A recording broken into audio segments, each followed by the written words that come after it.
It's time to read the news and weather. Time to figure out what to say. It's time to turn the channel of the Keeler Show today.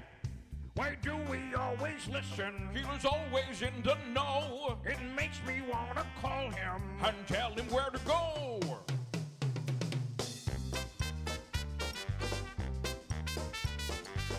And now let's get things started. Andrew, let's get things started. It's time to get things started. On the most sensational, inspirational, celebrational, Keelerational. This is what we call the Keeler Show.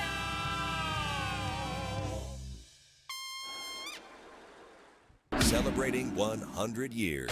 This is Keeler. WIBX 950 and 92.3 FM. Now back to the Keeler Show.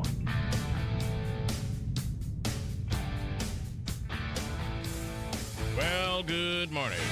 And it is slippery out there this morning. In studio with us right now as Manaski's digging out of his ditch. Hopefully not. Is Beth Irons. Good morning. Good morning. How are you? I didn't know that we were going to be getting this this snow that we've gotten, and it is fluffy. It is, I don't know, 3-4 inches of it, 2-3 inches of it. Yeah, I probably brushed 4 inches off my vehicle this morning coming in, and it's slick on the roads. It's very slippery underneath. I mean, and I thought I was riding on pavement on the arterial or on 49. Yeah. Don't make any assumptions. It's not pavement. It's icy. Yep. So, and I think it caught everybody a little bit off guard. So, what do we have, Davey, our man with the plan? A couple school delays. Camden Central on a 2-hour delay, no AM BOCES, no AM pre-K. New York Mills is on a 2-hour delay, no AM BOCES. Notre Dame is on a 2-hour delay, no AM pre-K. Oneida City Schools, 2-hour delay. Sequoia Valley Central, 2-hour delay, no AM BOCES. Utica Academy of Science, 2-hour delay. Utica City Schools and Whitesboro Central Schools are on a 2-hour delay. Okay. All right. You can come sit in Manaski's seat there. As we're waiting for that. Yeah, it's slippery enough to say maybe we got to delay things just a little bit today. So we'll keep you updated on all of that. And Davey, I did want to talk to you about the announcement that came. We kind of thought this was going to be the case yesterday. We were talking about it, that it probably they were not going to let Joe Brady go. Joe Brady had interviewed for 3 or 4 coaching jobs, and out of nowhere, no second interviews for anybody. The Pegula family makes the announcement that Joe Brady, the offensive coordinator for Buffalo, is now the head coach. Yeah, a lot of positive and negative reaction to it in Buffalo. There is a lot of America. Yeah. There's a lot of negative, but a lot of positive too. So if you're, I think part of it is the one positive you'd say is if you're looking to, I mean, you're just a step away from a Super Bowl, and you've got the best, arguably the best quarterback in the NFL. You're just you're a sliver away, like a wide receiver away, a star away to help Josh Allen. And you don't want somebody to come in and completely change everything all up. And Joe Brady is probably the most conducive move they could have made. On the other hand, Pegula said it was time to mix things up. I don't know that Joe Brady mixed things up. I think Joe Brady mixes things up. I think Joe Brady is more of the same. Yeah, a lot of negative play calling throughout the season sometimes. Yeah. We both seen it. This team was a second half team. They should be play all 4 quarters. But maybe everybody's saying that he has a good relationship with Josh Allen. Josh Allen had input on the quarterback, on the coach's decision. But I'm hoping that Joe Brady don't call the plays and just be the man as a coach, and he brings in somebody to call the plays. But probably he's going to call the plays. Well, we'll see what happens there, and but it's done.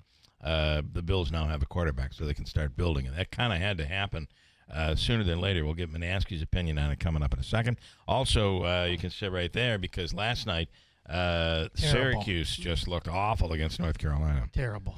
Yeah, really, really bad. Yep, this team can't even concentrated the second half. I would have thought they were down by 4, they were down by 8, and then they cut it to 4 again, and then North Carolina State just went on. They were down 11. This team can't play together in the second half.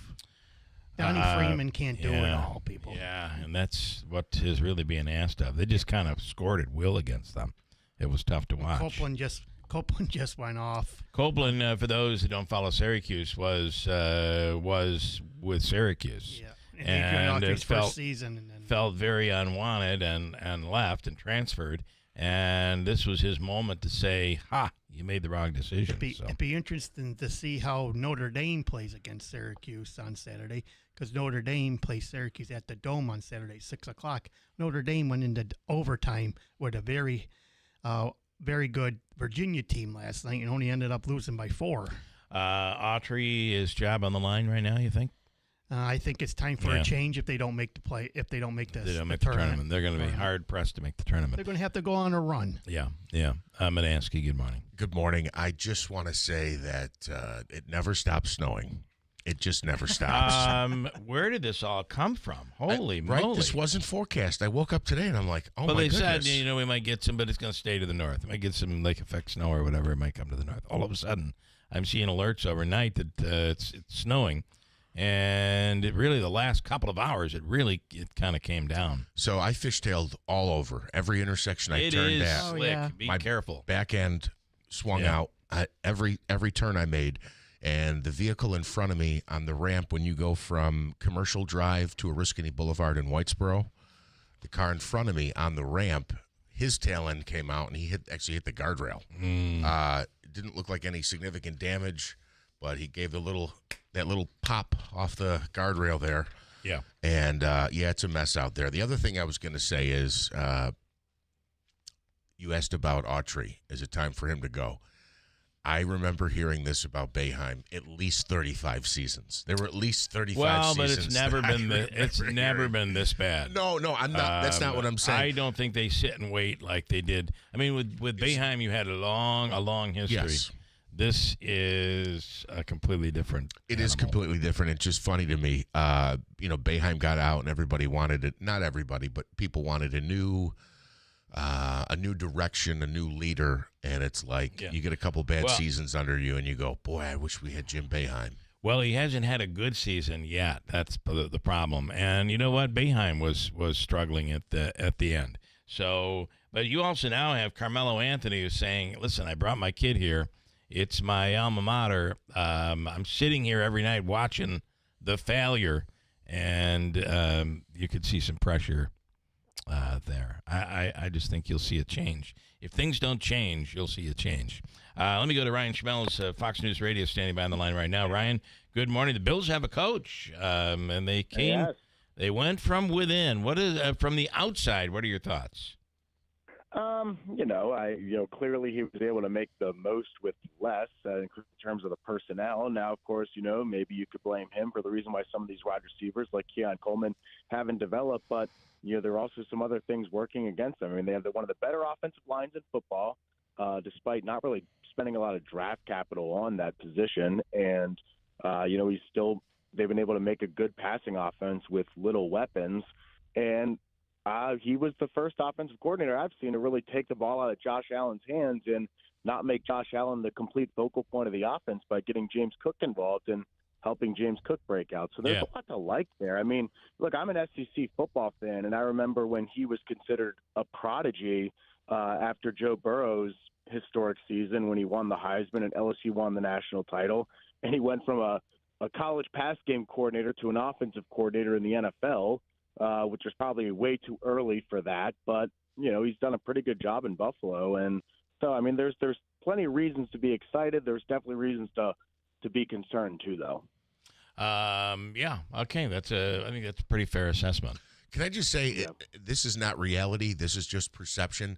But the fact that 2 candidates came out before they named a head coach and said, take my name off the list is not a great look. Whether or not they were going to hire Phillip Rivers or not, no, I don't know. I don't think that's a great look. It just seems – it makes it seem like Brady was named the guy because other guys said, I don't want it to be me. I don't agree with that, but Yeah, well, and also, first of all, Brady was a better hire than those guys anyway. I agree. So, I agree with that. I agree with that. I think every day you kept getting an alert that it was about the Buffalo Bills coach, and it was another guy said, "You know what? I interviewed, but I don't want the job." Well, Not that they chose a guy. And sometimes when that happens, it could just be that those guys went in there and they were like, "Wow, this is just for show." Like they don't actually seriously want to hire me. They read the tea leaves. Yep. They want to make that announcement themselves rather than make it look like they got rejected for the job. So that can sometimes be part of it too. I mean, because I think there was a thought in the first place that when McDermott was fired, Joe Brady was pretty much the odds-on favorite to be the next head coach from the beginning. And because they have to follow the Rooney Rule, they have to comply with that, so they have to run a set list of interviews no matter what, even if they already have the guy picked out. Yeah, and I think, listen, they still could have waited. They still could have waited. It very well could also be where Brady's like, listen, I'm just letting you know I'm about to accept a job, so if you're going to do this, you better do it quickly. I mean, it's one of those things where you just don't know what's going on.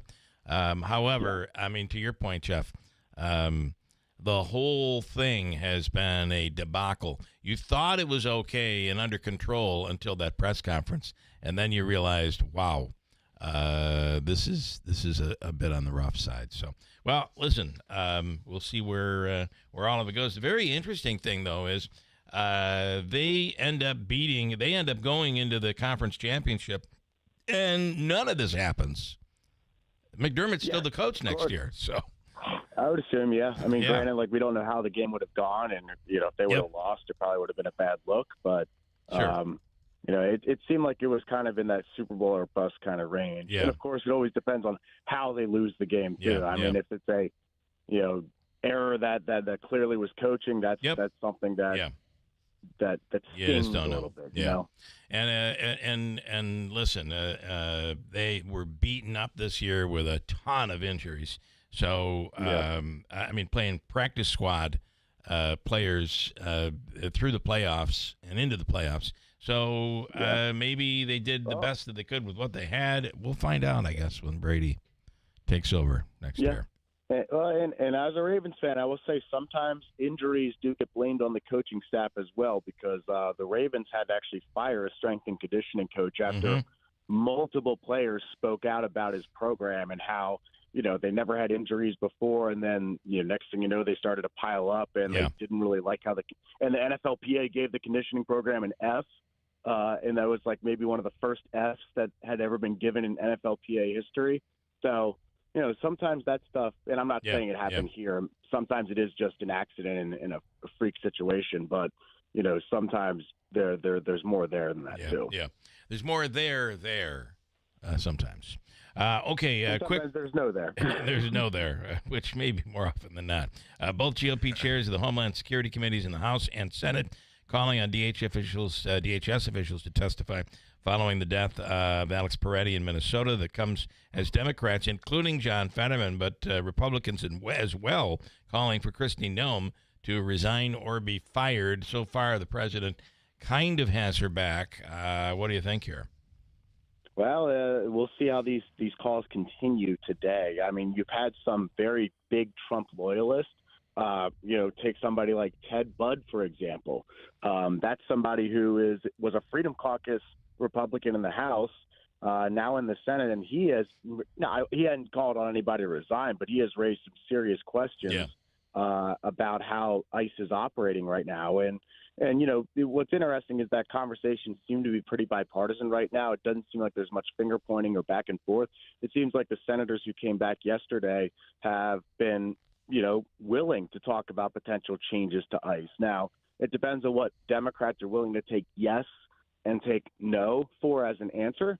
And I feel like that's a phrase I've been using a lot, whether it be healthcare, ICE, whatnot. It's not about always being willing to take yes for an answer. It's being willing to take no for an answer too, to get a solution done.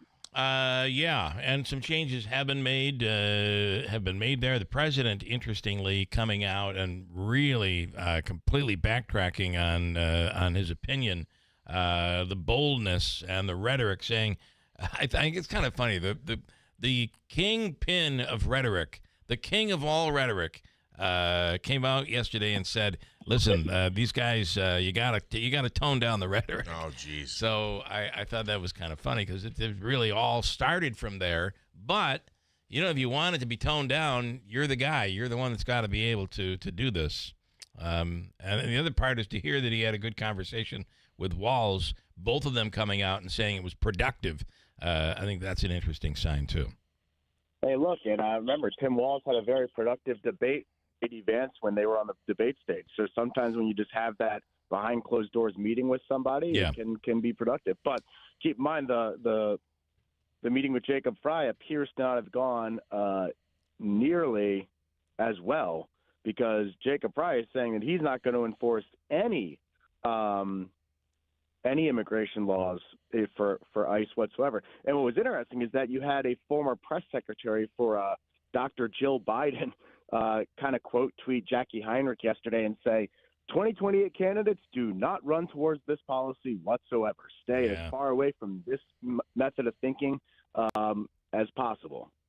I do find it interesting, although we have Congressman Josh Riley on this morning from the 19th here in New York. Yeah, he was on special report yesterday. Yeah.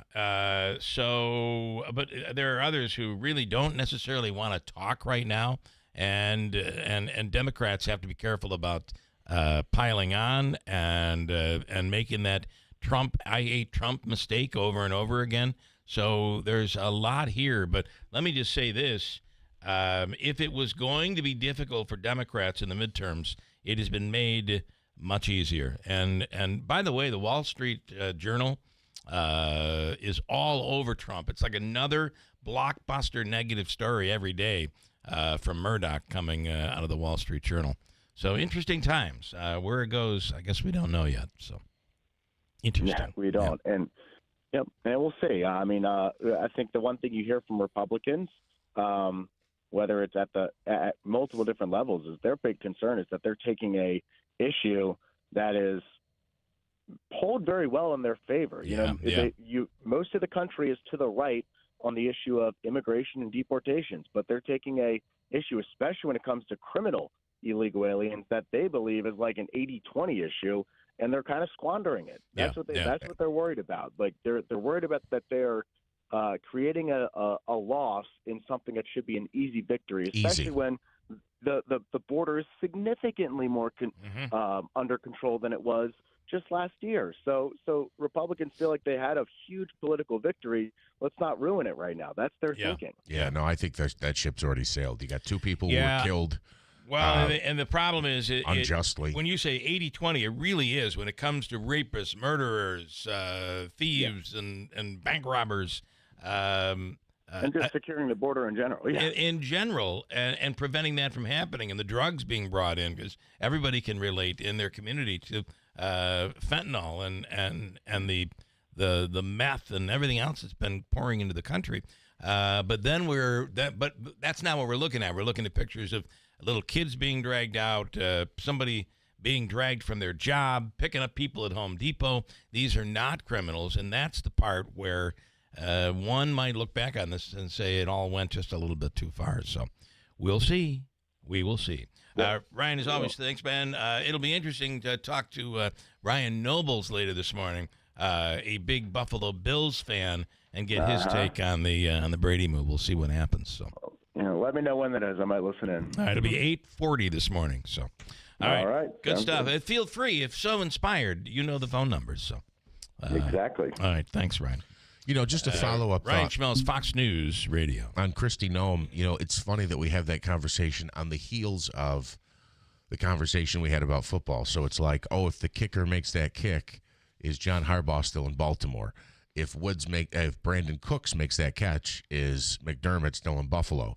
It's not like she picked Minneapolis. It's not like she picked that state or directed them to go there. That's all at Trump's discretion. Yeah, but there at some point there has to be somebody that takes the blame. But it's interesting. The whole world is built on little tiny moments in recent history, right? If I left a little bit later, I wouldn't have gotten into that crash. If I didn't listen, if they'd have scored a touchdown at the end when they're on the 1 yard line and not fumbled it, I'd have won that $50,000. I mean, our entire lives are based on what if this happened.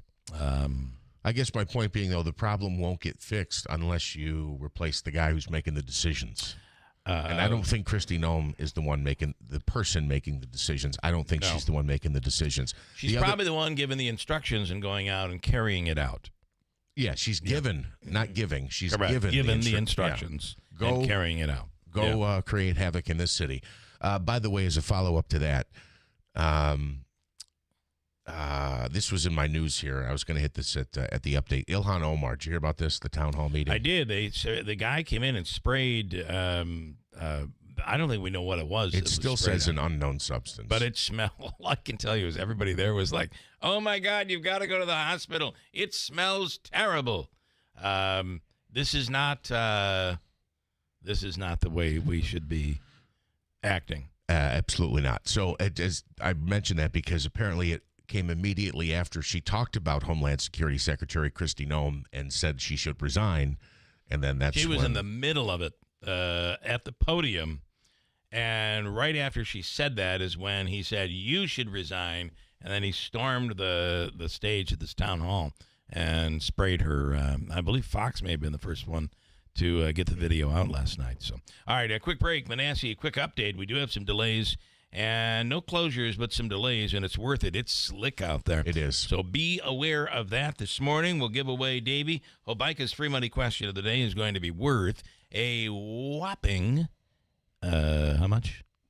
$2.25. $2.25. But it goes beyond that. You'll also have a chance to win Jimmy Fallon tickets for Jimmy, we just heard from a little while ago, coming to the Capitol Theater in Rome. And that's a week from this Saturday night, Super Bowl weekend.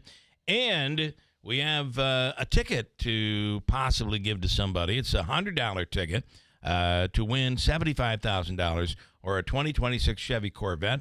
I always love getting into these things, and you're like, the raffle will be held on May 13th. So be sure to mark it on your calendar and remember, this is held Saturday. The drawing will be held Saturday night at the Comets game. And it benefits Save of the Day Foundation. You can go to saveofthedayfoundation.org and buy a ticket. Only 2,000 to be sold. As of yesterday, they were at about 1,200. So if the drawing were held yesterday, you'd have a 1 in 1,200 chance of winning. Pretty wild. It is. And unlike the lottery, if you buy 2 tickets, you've increased your chances of winning, because you now have 2 tickets that can be pulled out of the 2,000, whereas in the lottery, you can buy as many tickets as you want. You really don't necessarily increase your chance of winning. You do not. The odds for every single ticket remain the same. So hold tight. Manasseh, what do we want to do here, Davey?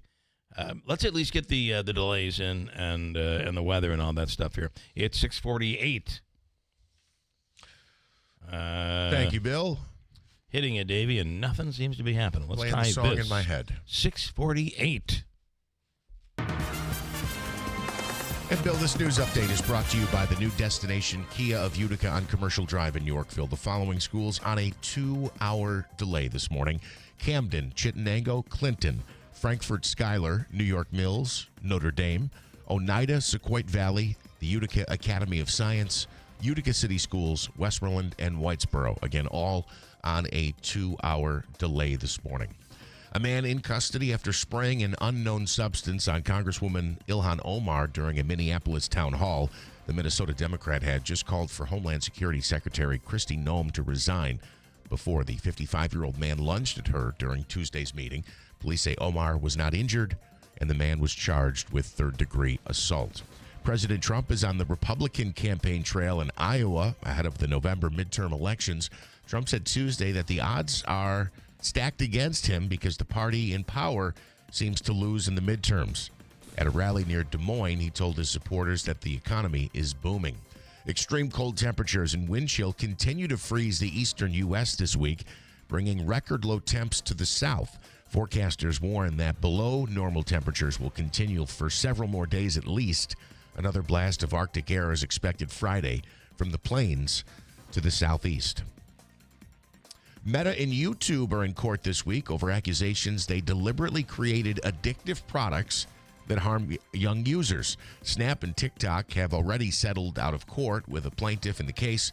Meta CEO Mark Zuckerberg is expected to testify at the trial. And Steph Curry, now an award-winning film director. On Tuesday night, the NBA star won a short film grand jury prize at the Sundance Film Festival for his film, The Baddest Speechwriter of All. It was about Martin Luther King Jr.'s speechwriter. The film marks Curry's directorial debut. WIBX 950 AM, 92.3 FM, News Time 650. Advisories are west and north. And lake effect snow warnings also, but some of the lake effect snow showers have been a little bit more persistent across the Oneida County this morning. So in spots, there may be some accumulating snow showers and reduced visibility, some blowing and drifting snow around. So travel cautiously for the first part of the day as we get into the afternoon. More scattered snow showers, 15 should do it. Down near zero tonight with scattered snow showers, North Country below zero. Tomorrow, more scattered snow showers with highs once again in the middle teens. From the Weather Channel, I'm meteorologist Ray Stidgick, WIBX 950 AM and 92.3 FM. Snowing and 11 at 6:51. Slick. It is slick out there. Really slippery. Mike, where did all the snow come from? Which is a question I think we both asked. Bill, it's from the sky, for God's sakes. Mike goes on, like on the TV ads she does about illegals, Kristi Noem needs to ride her horse off into the sunset. And working for Trump is like baseball, working like baseball managers under George Steinbrenner. If you think he's going to treat you any different than the other managers he previously fired, you have another thing coming, and that's probably true. Is that Trump? Yes. Yeah. Lanson Lee says, why are you so negative? You need to be positive like me. Yes. And also a story we haven't touched on yet, Belichick not getting into the Hall of Fame is a complete joke. Sports writers should be ashamed. I completely agree. We'll talk about that on the other side. Let me do a quick one. And so for those expecting, he became eligible yesterday, and the sports writers, there apparently was a lobby against him, and Deflategate was one of the issues. We're going to do all of it coming up. Hold tight. Are you having a hard time making it through a day of work without foot pain or discomfort with things that used to be simple, like walking the dog? You may be thinking there's no way that something as simple as the Good Feet store can help you, like Bill. My feet would just ache, my back would hurt, my ankles, everything just hurt. And I'd seen the commercial several times before I finally said, I'm going to do this. And I'll be darned if it didn't work. I feel a million times better than I ever did. Another satisfied customer of the Good Feet store is Wendy. Since wearing my arch supports from the Good Feet store, my back pain is gone and my feet don't hurt as much. And as I look into the future without pain, I see myself being even more adventurous, joyful, and full of possibility. Come to the Good Feet store today for your free fitting and test walk. We're in your neighborhood. Find the location nearest you and book your appointment at goodfeet.com. Good Feet arch supports are HSA and FSA eligible. Discover your options at the Good Feet store. Hey man, thanks for coming so fast. I couldn't get anyone else to pick up. Yeah, it's been a busy week. I'm not complaining though. Business is way up lately. Wow, good for you. I've been trying to grow my accounting practice, but it's been pretty slow. Yeah, I was in the same boat last year. What really helped me was checking out this site, mylocalcustomers.com. Never heard of it. Yeah, well, most people haven't. It gives you a look at how many people in town are searching for what you do, and it also provides a plan to help them actually find you. Like online? Exactly. It's eye-opening, and it only takes a couple minutes to get started. Huh, well, you fixed my sink. Maybe you just fixed my business too. Want to know how many people in your area are searching for your type of business? Start with a local customer analysis at mylocalcustomers.com. It's quick, it's easy, and it's free. Go to mylocalcustomers.com today. That's mylocalcustomers.com. mylocalcustomers.com. I'm Ed Evans, CEO of Consumer Cellular. You know, the big wireless companies say they have discounts for people over 55, but unless you're willing to sit on hold and ask, you're probably paying more than you should. At Consumer Cellular, there's nothing to hunt down. We're built for people 50 plus with plans starting at just $20. And our 100% US-based customer service actually answers the phone. Call 1-888-FREEDOM or visit consumercellular.com today and get your second month free for a limited time. Taxes, fees, and other third-party charges will apply. See website for additional details. Is your business the best at what you do? Then you should be a Central New York's Industry Ace. Our Industry Aces are made up of the best businesses in the region and will help you tell your story to thousands of consumers in the Mohawk Valley. With a combination of on-air and online testimonial commercials, along with targeted social media ads that are guaranteed to reach the consumers you want to be talking to. And best of all, these messages are coming directly from you. Interested in learning more? Contact Megan Powers at 315-768-9500. Hurt in a car? Call William Attar. 315-444-4444. Celebrating 100 years. This is Keeler. WIBX 950 and 92.3 FM. Now back to the Keeler Show. I believe it's Nick. We'd like to welcome Nick this morning, who found us on YouTube. We were at a doctor's appointment yesterday, the two of us, in the waiting room, and he's like, "Man, I used to watch on TV all the time. I wish you were still on TV." And I said, "We are," and it's on YouTube, the free YouTube. All you got to do is go to YouTube and search Keeler live stream, and it pops right up. And he did, and he's there this morning on YouTube. So, Nick, good morning. Let's see here. Okay, what were we? Okay, this the Belichick. Well, yeah, Belichick has been informed that the Hall of Fame, NFL Hall of Fame committee, or Pro Football Hall of Fame committee, that votes on who's eligible and not who's eligible, who's going to be inducted. He did not get the required 80% needed. There's 50 members. You have to get 40 out of the 50 to elect you. He did not get that, and apparently he's a little puzzled by it. Frankly, I'm a little puzzled by it, although he did have some cheating scandals. Deflategate with the Colts playoff game and Tom Brady, although I think some argue that Brady's more responsible for that than Belichick because it was to his specifications.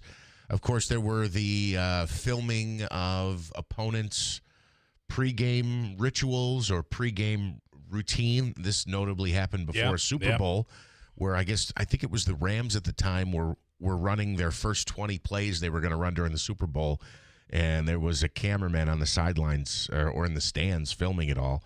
So there are some cheating scandals with Belichick. Interestingly, I think the story came out of Buffalo, or it may have been the Democratic Chronicle in Rochester that ran the story, that it was a former Buffalo Bills either staffer of some sort, whether he was a coach or in the front office. It was Bill Polian, the former general manager of the Bills, the Hall of Famer. And he is the one who probably had the loudest voice yesterday, lobbying against Belichick to get in on try number one because of the cheating scandals. Yeah, to me, how do you ignore cheating is a rough thing, right? Makes a lot of people angry. I mean, look, Barry Bonds isn't in the greatest hitter of all time isn't in the Hall of Fame because of cheating. I don't think it keeps him out. I think it may delay. Certainly, it's going to delay. With Belichick, yeah. It seems like with Bonds, it's certainly been a long delay, and I don't even know that he'll ever get in the normal routine. But, yeah, so Belichick does not get in the first year. I saw a couple of social media posts yesterday, and I agree with them. You know, this is the most 2026 thing you could do. Bill Belichick is not a Hall of Famer, yet Shedeur Sanders, I think yesterday or Monday, got named to the Pro Bowl after his rookie season, where he had 7 touchdowns and 14 interceptions or something along those lines. So crazy. Belichick in 6 Super Bowls, not a Hall of Famer. 7 TDs versus 14 interceptions gets you to the Pro Bowl. Yeah. Okay. One of the most highest rated NFL programs of the year, not. the Pro Bowl. All right, next hour, we have a lot to get to, including that free money question and a chance at Jimmy Fallon tickets, a chance at, who knows, the ticket we give away might be the one that's worth $75,000, the Save of the Day Foundation with that giveaway. And then the home show is this weekend, where you could win a $25,000 home improvement giveaway from New York Sash. So there's, and both of these will be drawn this weekend. So a lot of giveaways coming up this weekend. We'll see who wins what. Okay, quick news break coming up, top of the hour. Stand by. WIBX Utica Road, W295 From the WB Tain Insurance Studio, your news talk leader since 1925. WIBX 950 and 92.3 FM. Now the latest from Fox News. Amid all the anti-ICE anger in Minnesota, an assault. I'm Dave Anthony, Fox News, targeting a Democrat, Congresswoman Ilhan Omar, at a town hall last night while she was critical of immigration enforcement raids. DHS Secretary Kristi Noem must resign or face impeachment. That's when a man came at Omar, spraying the Democrat with something from a syringe people said smelled awful. I need a napkin to know nothing. And Omar wiped it off and kept on talking at the town hall. Omar was angered and shaken, but apparently mostly unharmed. Security tackled the man identified as Anthony James Kazmarchuk and walked him out of the room. He was charged with third-degree assault. Representative Omar saying he was an agitator. Now, the frightening incident happened shortly after Border Czar Tom Homan announced he had meetings with Governor Walz and Minneapolis Mayor Fry here in Minnesota. Homan writing, while we don't agree on everything, these meetings were a productive starting point. Well, that's Fox's Matt Finn in Minneapolis. Mayor Jacob Fry, a Democrat, posted after the meeting, Minneapolis will not enforce federal immigration laws. President Trump had put Homan in charge of enforcement there. He tells Fox's Will Kane show that operation's been a success. We're going to de-escalate a little bit, but I will tell you, you look at the numbers, they're doing better than they've done in many years. And we're also learning more about Saturday's shooting that led to even more anti-ICE anger, killing a protester, Alex Preddy. The Trump administration tells Congress 2 agents opened fire. One yelled, he has a gun, referencing the concealed weapon. Preddy had a permit to carry. The shots then came seconds later. Back to the president. He campaigned last night in Iowa, touting an improved economy. If we lose the midterms, you'll lose so many of the things that we're talking about. Kicking off weekly trips, trying to help Republicans keep control of Congress in November. Secretary of State Marco Rubio will testify before a Senate hearing this morning about the U.S. operation in Venezuela, warning in his opening statement the U.S. could take more action if Venezuela's leaders don't cooperate with the U.S. America's listening to Fox News. Do you struggle to fall asleep or stay asleep in a traditional bed? Experience Z-Cliner, the revolutionary recliner by FlexSteel. The Z-Cliner was engineered with restful sleep in mind. A healthy life starts with a healthy night's sleep. Z-Cliner is more than just a recliner, featuring custom power adjustments like recline, headrest, lumbar, heat, massage. It's a personalized comfort experience. Z-Cliner is a sleep solution backed by FlexSteel's durability that you can trust, delivering unmatched comfort, technology, and support. Discover the Z-Cliner by FlexSteel at Raymore and Flanagan. The Tunnel to Towers Foundation honors America's heroes and their families, heroes like Scott Abrams. Now, for more than 3 decades, Scott served his community and country while he was on his NYPD motorcycle escorting a funeral procession. Scott was hit by a bus, leaving him partially paralyzed. Tunnel to Towers was able to honor Scott with a mortgage-free smart home. Please join us supporting the Tunnel to Towers Foundation. If you can donate $11 a month, go to their website, the letter T, the number 2, the letter T.org.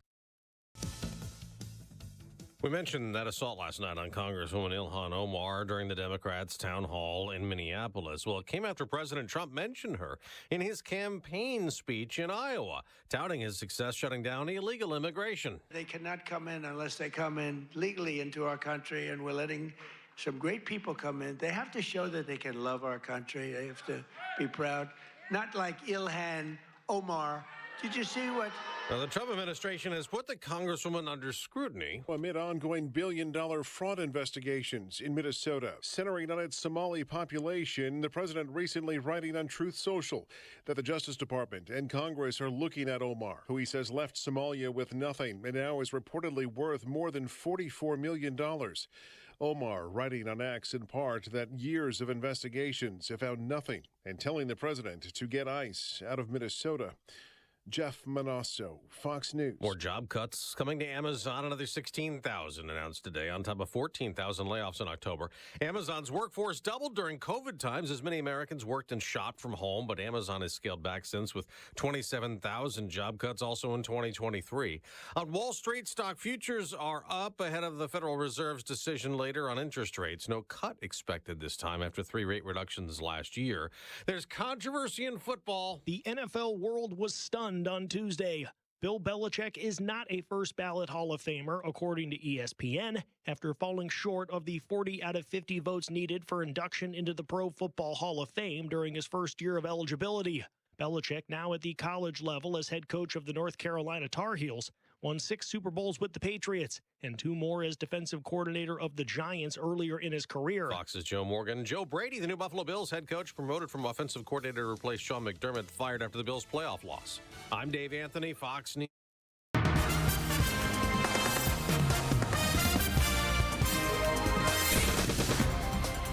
It's snowing and 11 degrees. Good morning. I'm Jeff Manaski. WIBX 950 AM 92.3 FM news time is 7:05. This news update brought to you by the new destination Kia of Utica on Commercial Drive in Yorkville. We do have some school delays here this morning. The following schools are on a 2-hour delay: Camden, Chittenango, Clinton, Frankfort Schuyler, New York Mills, Notre Dame, Oneida, Sequoia Valley, the Utica Academy of Science, Utica City Schools, Westmoreland, and Whitesboro. That full list is on our website, WIBX950.com. A Rome man who opened fire and shot another man inside Singertown Square Mall last year, sentenced to 15 years in state prison. Malachi Winder was in Oneida County Court yesterday where he received the sentence. He had pleaded guilty to multiple charges, including attempted murder and reckless endangerment. The victim in the shooting incident suffered multiple gunshot wounds, but did survive. Oneida County Executive Anthony Pacenti announcing that the county is formally issuing a request for expressions of interest, an REI, to develop Building 101 at Griffiths International Airport into the runway, a multi-purpose sports, recreation, and tourism complex. The REI invites experienced development and operating teams to submit concepts for transforming the former U.S. Air Force hangar into what is envisioned as the largest indoor multi-sport complex in New York State. And if it is converted to that, it would be the second largest of its kind in the country. Students in the Oneida City School District getting back to normal. Oneida High School was damaged by flooding last year and was expected to be closed for the entire school season. However, those repairs were completed sooner than expected, and the high school was set to reopen on Monday. Of course, snow showers and a snowstorm forced a delay, a closure on Monday. So the students at the high school got back to normal yesterday. They had been using the middle school location and splitting the day with middle school students. So both the middle and high school easing back into a normal schedule today. Madison County Public Health officials announcing the launch of a new community health improvement plan. The county is teaming up with Community Memorial Hospital, Oneida Health, and other organizations to address priority health needs over the next 5 years. It's going to focus on things like increasing access to healthy eating, reducing barriers to financial stability, and improving oral health. More information about that plan is available online. WIBX 950 AM, 92.3 FM news time is 7:08. Here's a look at your Weather Center forecast. Advisories are west and north, and lake effect snow warnings also, but some of the lake effect snow showers have been a little bit more persistent across the Oneida County this morning. So in spots, there may be some accumulating snow showers and reduced visibility, some blowing and drifting snow around. So travel cautiously for the first part of the day as we get into the afternoon. More scattered snow showers, 15 should do it. Down near zero tonight with scattered snow showers, North Country below zero. Tomorrow, more scattered snow showers with highs once again in the middle teens. From the Weather Channel, I'm meteorologist Ray Stidgick, WIBX 950 AM and 92.3 FM. Right now, snowing and 11 degrees. That's 7:09. One NFL legend will have to wait before he can enter Canton. ESPN says former coach Bill Belichick is not a first-ballot Hall of Famer. The 6-time Super Bowl champion head coach received a call from A Hall representative last Friday with news that he won't be inducted this summer. Belichick has been described as puzzled and disappointed by his inability to receive at least 40 of the 50 votes he needed. His scandals with the Patriots, Spygate, and Deflategate were part of the discussion among voters, according to multiple reports. I think the most egregious is his girlfriend didn't get in. It's terrible. That's funny. It's Lance commenting this morning. He says, look, Manaski, you should know better. Belichick has 8 Super Bowls. He won 2 as a coordinator. Those typically aren't counted, though. It's like, I won 4 Super Bowls, 3 as a starter, and 1 as a backup. Yeah. Those usually don't go on your official resume. But I point well taken. I would think without any of that cheating stuff, he'd have been in easily. Yeah, well, he also rubbed a lot of members of the media the wrong way. He had, even to this day, he'll still have a press conference where he stands there and says absolutely nothing. Yeah. And I think maybe part of that, he wasn't a very likable coach. Yeah. The Buffalo Bills, though, have a new coach. The team announcing offensive coordinator Joe Brady getting bumped up to the vacant role of head coach, signing him to a 5-year contract. Brady will take over for Sean McDermott, who was fired after the team's most recent playoff loss after 9 seasons. The Jets parting ways with staff, according to ESPN. They let offensive coordinator Tanner Engstrand let him go after 1 season. The move comes 4 days after head coach Aaron Glenn fired 7 assistant coaches. The search for a new offensive coordinator begins immediately. Glenn has already talked with former Panthers and Colts head coach Frank Reich. I was just going to say that. The ex-Bills quarterback. Former Giants head coach finding a new job. Brian Daboll announced as the new offensive coordinator of the Tennessee Titans. He was fired by the Giants this season after going 20, 40, and 1 during his tenure. Davey, you're shaking your head on that. I'm surprised that wasn't considered for Buffalo. As him as the offensive coordinator? Yeah. Yeah, I would have really liked to see him get the coaching job because he still resides in Buffalo during the offseason, and his kids still live there, and they go to school there. So he's very popular in Buffalo. So going to Tennessee, working with Cam Ward, let's see how Robert Saleh does as head coach and Dabo does as offensive coordinator. Okay. This is kind of interesting setup, this head coaching gig. And in the NBA, the Knicks blew out the Sacramento Kings 103-87 at MSG. Jalen Brunson led the team with 28 points. The Nets lose to the Suns, a final of 106-102 in Phoenix. Michael Porter Jr. led the Nets in scoring with 36. In Syracuse basketball, let's just say, Smitty's already labeled it terrible. I mean, first half they were really with him. Just couldn't get over the hump. They never led in the game. The game was tied. It was tied at one point. That was when it was 0-0. I had to laugh. 2 things. The first thing, when the jump ball, NC State runs it down, I said, oh, this is going to be a long night. And then you texted me during the game. Is this Joe Buck calling the game? It sounded was like Kevin Brown. I'm like, what would Joe Buck be calling of all games, calling that game? And my wife listens to his podcast, and she's like, yeah, that's Joe Buck. And at times, if you listen, it sounded just like Joe Buck. It was Kevin Brown, funny. Jeff, the one that got suspended from calling the Baltimore Orioles radio play-by-play a couple years ago. Didn't he drop a Yep. An F-bomb or something? Yes. Something happened there. Was it an F-bomb? Well, it was something. I was off color. It was F. It was the other F-bomb, I think. Yeah. It was Kevin Brown. Something homosexual or something. Something anti-gay, maybe. Yeah. I thought it was, but I can't quite remember. Lance and Lee says, likable should have nothing to do with it. This is on Belichick. You said it earlier. Today's wokeness played a part. Did we say that? I don't know about wokeness. I would say. Is it because his girlfriend's so young?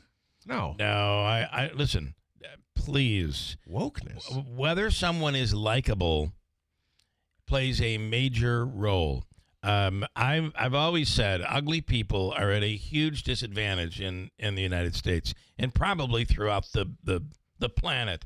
If you've been charged with a crime and you're sitting in front of a jury, you're ugly and you don't communicate well, you're at a disadvantage. That's not woke. That's just history. And if Belichick just didn't didn't get along with people. Yeah, that plays a role, and it's not anything new.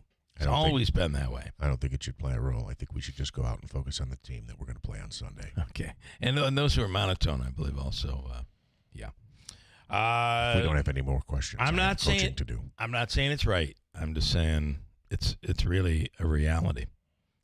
Falcon Clinic in Washington Mills is the area's premier osteopathic medical clinic, and for a while they were not able to accept new patients, and they are now.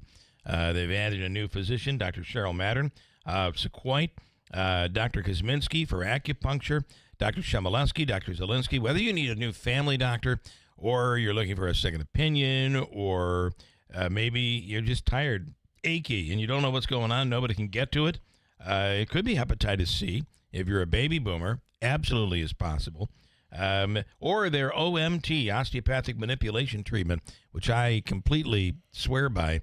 It's kind of like a tune-up every month to get you going. It's the Falcon Clinic. Call for an appointment today at 315-507-4751. Coming up, Congressman Josh Riley, Democrat running for re-election, and everything going on right now between D.C. and over into Minnesota. There's a lot happening. We'll speak with him. Also, later this morning, Robert Smullen, Assembly, but also running for the 21st Congressional District, the seat currently held by Elise Stefanik. We'll get to all of it coming up. Hold tight. We're your neighbors, friends, and your family. We care about our community, your business, and most important, you. We support charities like the United Way, or Command Ryan Child Advocacy Center. We are the members of IBEW Local 43 and NECA Contractors. You don't just see our work, you live it. From the JMA Wireless Dome, hospitals, schools, and city buildings, the IBEW is part of the community. Central New York's future is bright, and the IBEW Local 43 and NECA will continue to help light, power, and grow Central New York. The Save of the Day Foundation is dropping the puck on a raffle where you can win big. $75,000 cash or a 2026 Chevy Corvette. That's right. One ticket, two powerhouse prizes, and only 2,000 tickets will be sold. Tickets are just $100, and every entry supports the Save of the Day Foundation, helping our community win off the ice. The drawing is January 31st during the Utica Comets game, and you don't have to be in the building to score. Don't miss your shot, cash or Corvette. Get in the game now at saveoftheday.org. One of America's funniest comedians is coming back to Utica. Jimmy Fallon, comedian and host of Fox Across America on WIDX, a TD host of Fox News, Saturday night, bringing an all-new hilarious show to the Rome Capitol Theater, Saturday, February 7th at 7 p.m. Tickets start at $38 and can be purchased at romecapital.com. A portion of the proceeds benefit Real Men Get Tested for Cancer. Purchase tickets at the box office or at romecapital.com. Jimmy Fallon. One night, one show. Get your tickets now. There's no championship league for small business owners, but if there was, you'd be at the top of the standings. Because going pro with Lenovo Pro means you've got the winning formation, one-on-one advice, IT solutions, and customized hardware powered by Intel Core Ultra processors help you stay ahead of the competition. Business goes pro with Lenovo Pro. Sign up for free at lenovo.com/pro. Lenovo. This is a special alert to all Americans who own a vehicle with less than 200,000 miles with an auto warranty about to expire or with no warranty coverage at all. Due to a decline in the economy, CarShield is announcing a low-cost month-to-month vehicle protection plan that is now available to the public to save any driver out-of-pocket expenses on future auto repairs. Call now to find out how you can pay almost nothing for covered auto repairs. Yes, you heard that correctly. Pay almost nothing for covered auto repairs. An open phone line has been established for all drivers to call for a free quick quote. Call 800-771-9887 now. Drivers who are covered will not have to pay for covered repairs again. This protection plan is at an all-time low. Additionally, drivers who activate this vehicle protection today will also receive free roadside assistance, free towing, and car rental options at no additional cost. Call us for your free quick quote today. 800-771-9887. That's 800-771-9887. What do you have to lose? Call 800-771-9887. Again, 800-771-9887. Frozen pipes? That's an emergency. Call Drain Masters now, 315-363-7802. Drain Masters has a full team of professionals ready to help you right now. Homes, businesses, mobile homes, trailers, frozen pipes, or clogged drains. Drain Masters is on it. No water? Pipes freezing? Drains backing up? Call Drain Masters now, 315-363-7802. Don't wait for a burst pipe or flooding. Frozen pipes, clogged drains, Drain Masters, 315-363-7802. If you've missed the Kim Commando Show, you've missed a lot. Yeah, they forced Claude to unlearn all the information it got from the pirated technology. And it's a $1.5 billion landmark settlement. A reader from the current newsletter sent me a note. He put his name in. He made $6,000. That's crazy. Yeah, not bad for getting a free newsletter. America's digital goddess, Kim Commando. Saturday mornings at 10 on WIBX 950 and 92.3 FM. Celebrating 100 years. This is Keeler. WIBX 950 and 92.3 FM. Now back to the Keeler Show. One thing, the River Valley Church is having a shoe drive. Gently worn or new shoes helping the homeless. Donated shoes will be sent overseas, and all proceeds will support their outreach program for the homeless. They have a drop-off they're doing on Saturday, January 31st. At the church on 82nd Street from 9 a.m. until 3 p.m. You drive up, and they'll be waiting there for you, even in the cold. And you just pop your trunk, and they'll take care of it for you. You don't have to do a single thing. You do not even have to get out of your car. There you go. That's River Valley Church, 82nd Street, Ilion, this Saturday from 9 a.m. until 3 p.m. On the line right now, Congressman Josh Riley. Good morning, Congressman. Thanks for coming on. Hey, Bill, how are you? Good to talk to you. What a time. There's so much. Oh, boy. I talk to news people that cover the Capitol Hill all the time, and it's like, well, I go to bed thinking this is what I'm going to do tomorrow, and then overnight the president is on Truth Social, and 5 new things pop up that I haven't even heard about at 5 a.m. in the morning, and that's where we are now. All right, so Minnesota, what are your thoughts? Yeah, I mean, look, when I got into this, I said I would stand up to either party when they're not doing the right thing. And you probably remember I was very, very critical of the Biden administration. I thought its immigration policies were weak and reckless. And now I'm standing up to the Trump administration because I think its immigration policies in a lot of cases are unconstitutional and clearly have gone too far. And so one of the bills that I'm pushing, I think, is really common sense. I think most folks across upstate New York who I've talked to agree with would be to ban these ICE agents from wearing masks. I mean, you go across the region here and we've got some of the most professional, some of the most trusted, some of the most respected law enforcement across upstate New York. I don't think I've ever seen any of them wearing masks. And that's because they want to be part of the community and transparency. And so ICE has to be reined in. And I'm standing up to the administration to do that. What do you say to someone who says, well, listen, they're protecting themselves and their family from retribution? I think it depends on the case, right? Like what we saw in the most recent shooting, I just don't think that is borne out by what you see with your own eyes. Are there cases where tensions have gotten really high and situations have escalated and law enforcement have to make split-second decisions? Of course.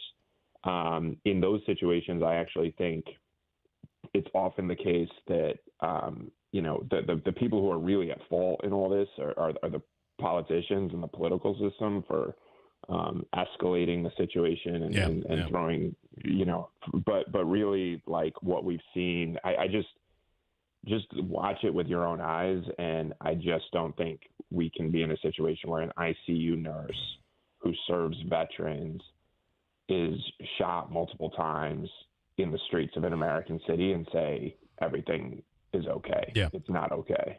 Congressman, I understand that point, and we probably agree on it, but I don't think wearing the mask had anything to do with the shooting. And I think, Bill, what your question was of what they claim that people are being doxxed.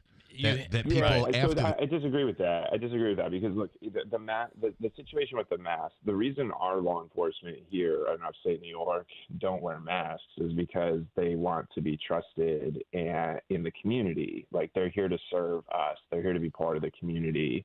And what's happened here is ICE has created this environment of fear and of a lack of transparency. And so all of it goes together, and part of the situation we're in right now is in part because of that. I also think, look, like, you know, some very serious constitutional violations. I think it's been really interesting to see libertarians getting involved in this situation lately because of the constitutional violations and the violations of civil liberties. So I think it all kind of goes together, and this situation has just escalated to the point where the tensions are too high and the harm is too high to have it continue as it is. This is Congressman Seth Moulton of Massachusetts, who was a Marine, says, what we just saw this morning on the streets of Minneapolis is outright murder by federal officials. And let me be clear, those federal ICE officers are absolute cowards. This is his opinion. I'm a Marine veteran standing here telling you to your face they're unprofessional, pathetic, because if a Marine, an 18-year-old Marine, did that in Iraq in the middle of a war zone, he would be in court and court-martialed the next day because it is technically murder. And he actually references the mask wearing. And, you know, listen, we know that CIA... right? Identity is held. If you're a spy, your identity is held. There are certain scenarios where that is acceptable. But I think for police on the ground, whether it's ICE agents or your local police, it's not something that happens in America. So this is really an odd look. And it kind of does support this whole negative, unconstitutional attitude that people have towards ICE, depending on which side you're on, I guess.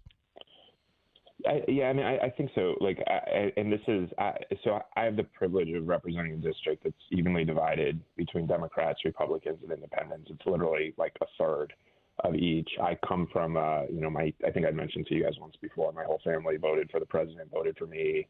Broome County, where I'm from, voted for the president, voted for me.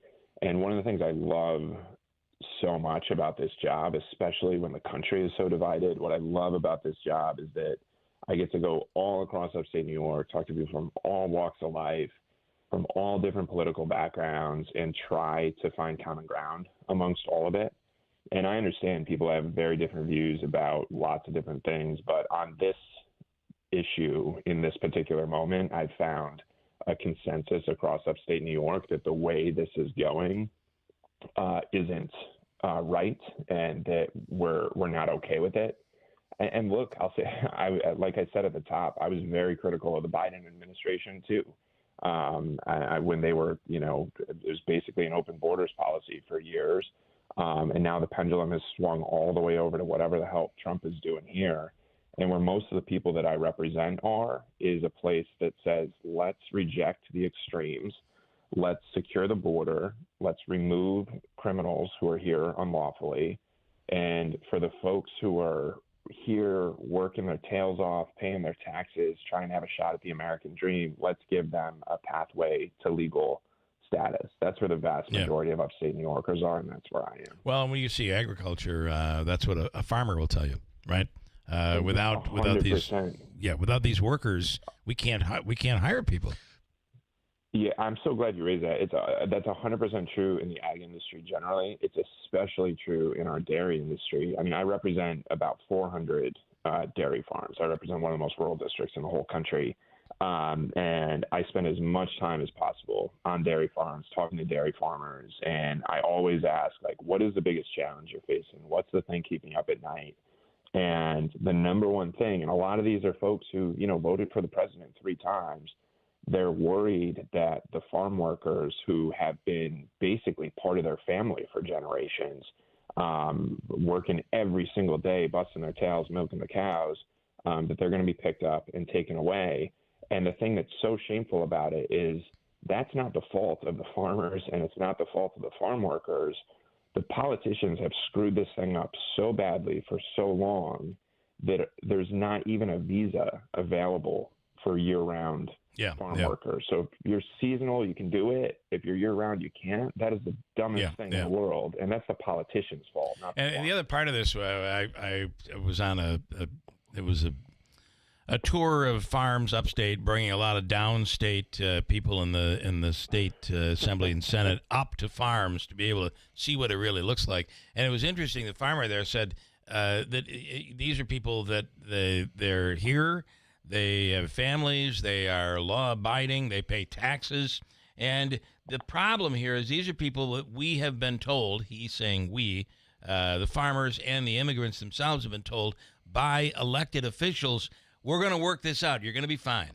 And then here we are. So I think we led them down this path, and now many of them have just been ripped from their what they thought was a safe zone and have been deported.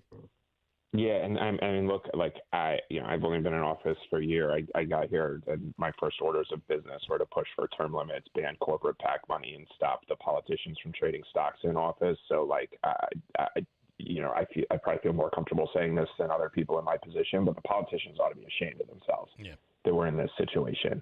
I mean, this is 40 years of deciding on immigration. They'd rather point fingers at each other and treat it like a political football and play games with it. And people's lives are at stake. Yeah. And I think you're right. Shame on the politicians for screwing around for so long that we're in this situation. Speaking with Congressman Josh Riley, who, by the way, was on Fox News Channel last night regarding kind of what we're talking about here this morning, Manansky.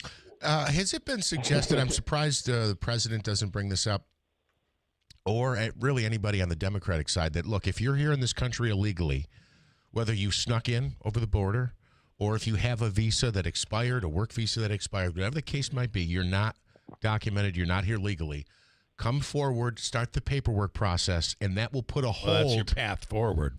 That will put a hold on your situation until it's – now, it might not come out in your favor, and maybe you'll have to go back, but it'll stop this. We're raiding a community looking for people whose papers are expired or something like that. Yeah, I mean, look, there's some good stuff in there, right? To do that, it requires trust.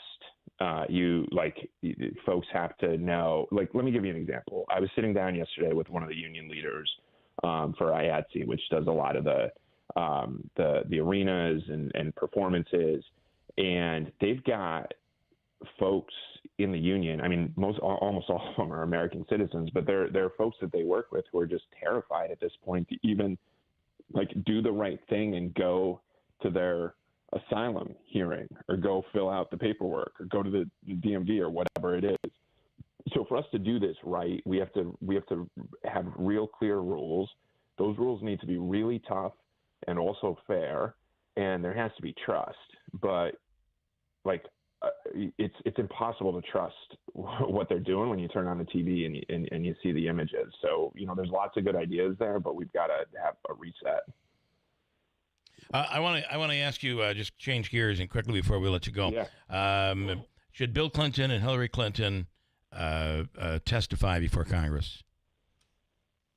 So I saw this vote came through the committee last week. I haven't looked at it in detail. What I want to do is go through and look through the subpoena that they got. I want to look through their responses to it. I want to see what their basis is for not testifying. My general starting point on this is that if you get a lawful subpoena from Congress, you need to either comply with it or you need to get a court order saying that the subpoena is deficient for some reason. Yeah.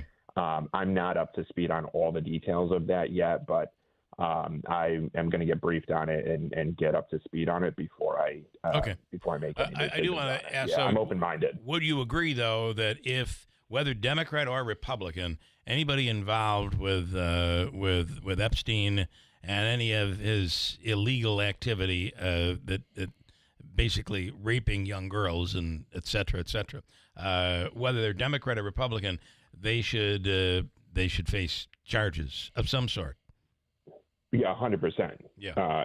And I think if you're hurting a child, I mean, that is pretty easy. I'm about to walk my kid over to kindergarten here in a little bit. Like if you hurt a kid, man, there's like the hottest place in hell isn't high enough for you.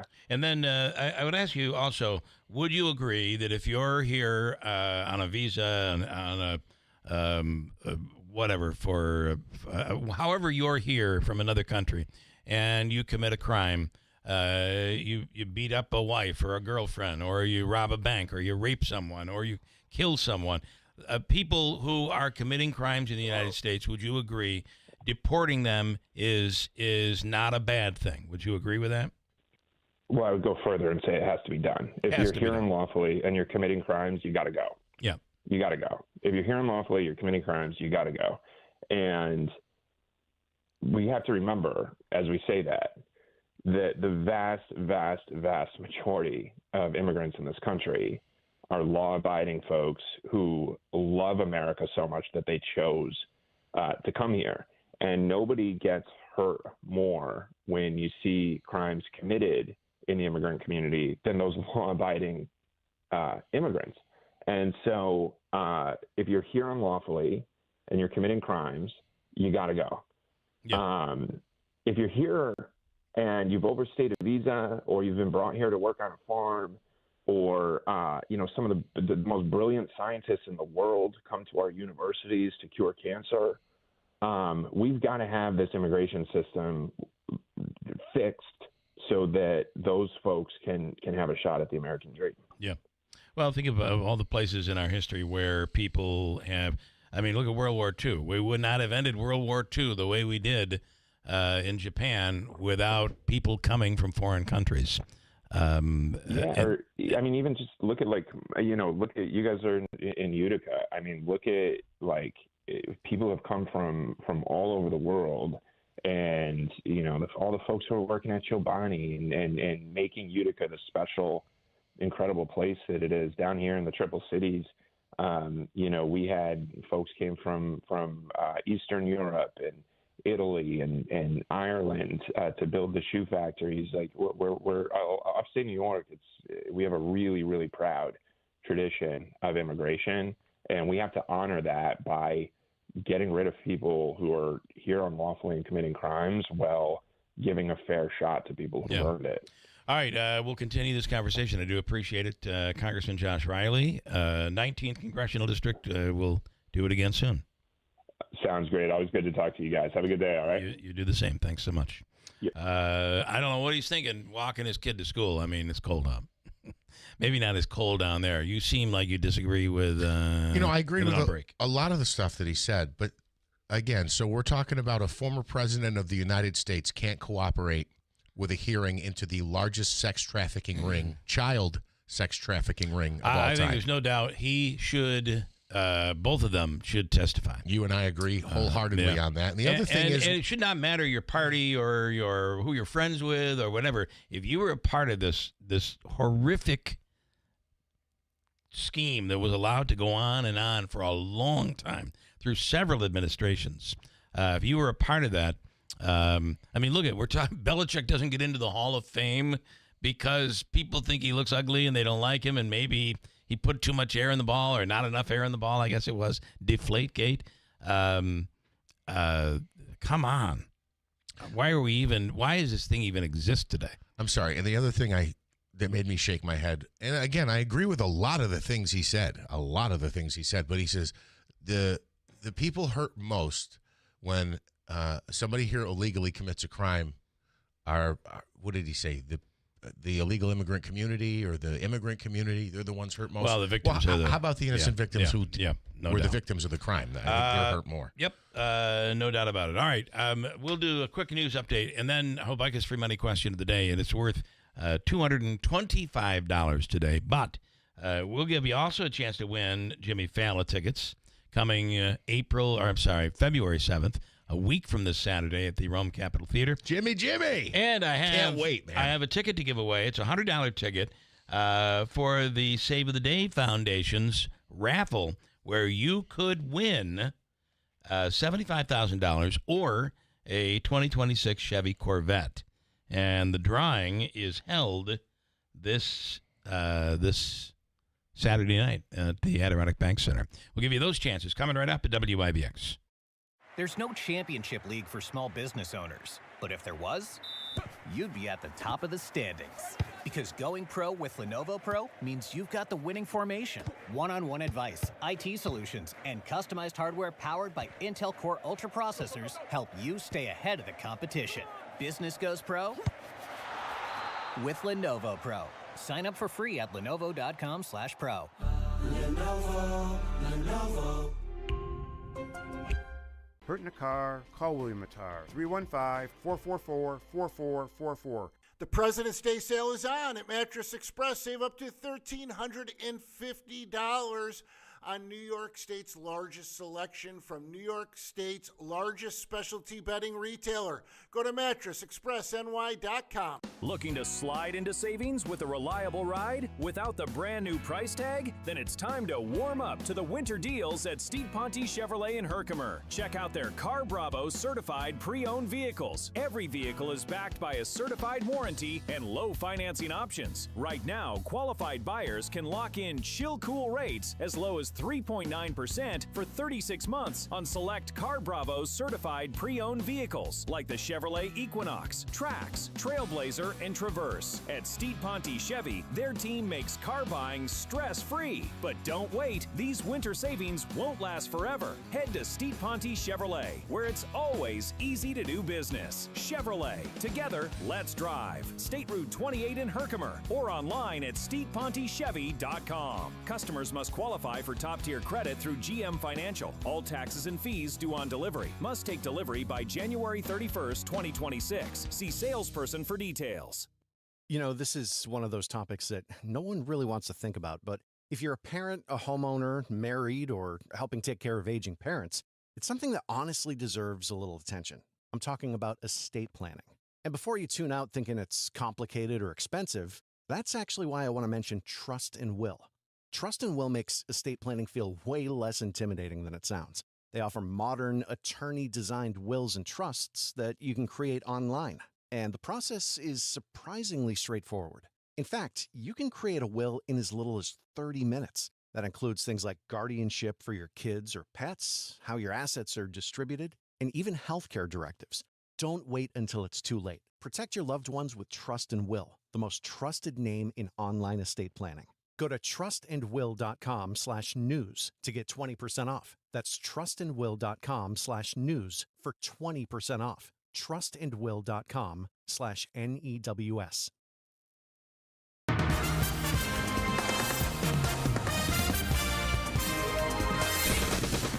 Bill, still dealing with some snow and 11 degrees at 7:42. Good morning, I'm Jeff Manaski. The following schools on a 2-hour delay this morning: Camden, Chittenango, Clinton, Frankfort, Schuyler, New York Mills, Notre Dame, Oneida, Sequoia Valley, the Utica Academy of Science, Utica City Schools, Westmoreland and Whitesboro. That full list and any updates available at WIBX950.com. One man being charged with third-degree assault after spraying an unknown substance on Congresswoman Ilhan Omar during a Minneapolis town hall last night. The Minnesota Democrat had just called for Homeland Security Secretary Kristi Noem to resign when a man in attendance at the meeting lunged at her and squirted her with something from a syringe before being removed and taken into custody. President Trump on the Republican campaign trail in Iowa ahead of the November midterm elections. Speaking to Fox News, Trump said the odds are stacked against him because the party in power seems to lose in the midterms. At a rally near Des Moines, Trump claimed that the economy is booming. Ohio's Governor Mike DeWine says he and other state officials are now preparing for a possible ICE enforcement surge as Haitians lose temporary protected status in the coming days. That includes several thousand Haitians in Ohio. DeWine is asking everyone to follow the law and to respect the rights of protesters if ICE agents come to Ohio. Meta and YouTube in court this week over claims they deliberately created addictive products to harm young users. Snap and TikTok have already settled out of court with the key plaintiff in the case. Meta CEO Mark Zuckerberg is expected to testify at the trial. And Bill, NASA says all of its crew members are safe after one of its research planes made a fiery landing at a Texas airport. A viral video shows the flames shooting out of the back of the plane as it made an emergency landing yesterday afternoon in Houston. A NASA spokesperson says the landing gear had a mechanical failure and the plane had to land on its belly. Again, though, everybody is safe, though. WIBX 950 AM, 92.3 FM, news time 7:44. A chilly and snowy Weather Center forecast. Advisories are west and north, and lake effect snow warnings also, but some of the lake effect snow showers have been a little bit more persistent across the Oneida County this morning. So in spots, there may be some accumulating snow showers and reduced visibility, some blowing and drifting snow around. So travel cautiously for the first part of the day as we get into the afternoon. More scattered snow showers, 15 should do it. Down near zero tonight with scattered snow showers, North Country below zero. Tomorrow, more scattered snow showers with highs once again in the middle teens. From the Weather Channel, I'm meteorologist Ray Stejik, WIBX 950 AM and 92.3 FM. Still snowing, 11 degrees at 7:45. All right, Davey, it's time for us to give somebody a shot at some dough. $225 is on the line, $225 from the Hobica Law Firm. But we've just sweetened the pot here. We'll ask a second question for Jimmy Fallon tickets for a week from this Saturday night, Rome Capitol Theater. Go to romecapital.com to get your tickets. Or I should say, and we'll do both. And on that second question, $75,000 cash prize or a Chevy Corvette. It's the 50-50, not a 50-50 raffle. It's the Chevy Corvette or $75,000 raffle from Save of the Day Foundation. You can go to saveofthedayfoundation.org and buy a ticket online. It's $100, less than 2,000 tickets will be sold. Pretty wild. We'll give you that chance next. If you are caller number what, David? 7. Seventh caller. 315-736-0186. Caller 7 right now from WIBX. And River Hills Properties continues to grow. It's all about the services provided. You get the informational book, completely everything there is to know about the home. 40 to 100 pages, professionally bound. It's like the manual for the home. Your listing agent is there every time the house is shown.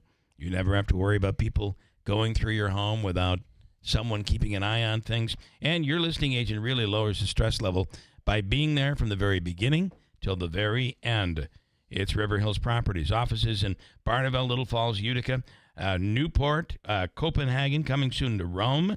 And for the snowbirds, the amazing Gulf Coast of Florida, Sarasota, Naples, Marco Island. Nobody sells homes like River Hills Properties. Free money question next. Then Samantha Colosimo Testa is she's on the warpath. We'll get to it coming up here. This is a special alert to all Americans who own a vehicle with less than 200,000 miles with an auto warranty about to expire or with no warranty coverage at all. Due to a decline in the economy, CarShield is announcing a low-cost month-to-month vehicle protection plan that is now available to the public to save any driver out-of-pocket expenses on future auto repairs. Call now to find out how you can pay almost nothing for covered auto repairs. Yes, you heard that correctly. Pay almost nothing for covered auto repairs. An open phone line has been established for all drivers to call for a free quick quote. Call 800-771-9887 now. Drivers who are covered will not have to pay for covered repairs again. This protection plan is at an all-time low. Additionally, drivers who activate this vehicle protection today will also receive free roadside assistance, free towing, and car rental options at no additional cost. Call us for your free quick quote today. 800-771-9887. That's 800-771-9887. What do you have to lose? Call 800-771-9887. Again, 800-771-9887. Listen carefully. This isn't noise. It's not hype. Silver is moving. And when silver moves, it moves quickly and without warning. Smart investors already know this. Most people don't until it's too late. Call Advantage Gold at 800-900-8000 to get your free gold and silver rollover kit, a $49 value just for calling. History is clear. When the gold to silver ratio tightens, silver doesn't creep higher, it explodes, often outperforming gold by multiples. Right now, most Americans remain dramatically underallocated to precious metals, even as central banks around the world are aggressively increasing their gold reserves. History shows precious metals have performed best when interest rates move lower while inflation stays above target. You don't need perfect timing. You need to be in position before the move finishes. Call 800-900-8000 now. Find out about a tax and penalty-free rollover in 2026. Consult your financial advisor before investing. Call 800-900-8000 now. That's 800-900-8000. Get a smile for every season at Rosansky Family Dentistry. For crowns to veneers, we'll keep you smiling all year long. We're also excited to welcome Dr. Kutaria to our team. With her arrival, we now offer Friday appointments from 8 a.m. to noon, giving you more flexibility for the care you need. Call us today at 315-732-1981 to schedule your visit. That's Rosansky Family Dentistry, 1 Paris Road, New Hartford. Find us on Facebook or online at uticasmiles.com. There's no championship league for small business owners, but if there was, you'd be at the top of the standings. Because going pro with Lenovo Pro means you've got the winning formation. One-on-one advice, IT solutions, and customized hardware powered by Intel Core Ultra processors help you stay ahead of the competition. Business goes pro with Lenovo Pro. Sign up for free at lenovo.com/pro. Lenovo.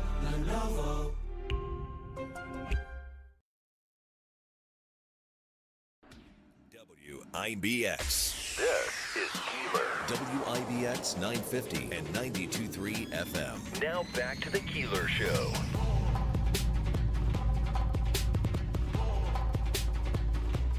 By the way, we're just thrilled here. We have Ken who made his way in. Beth,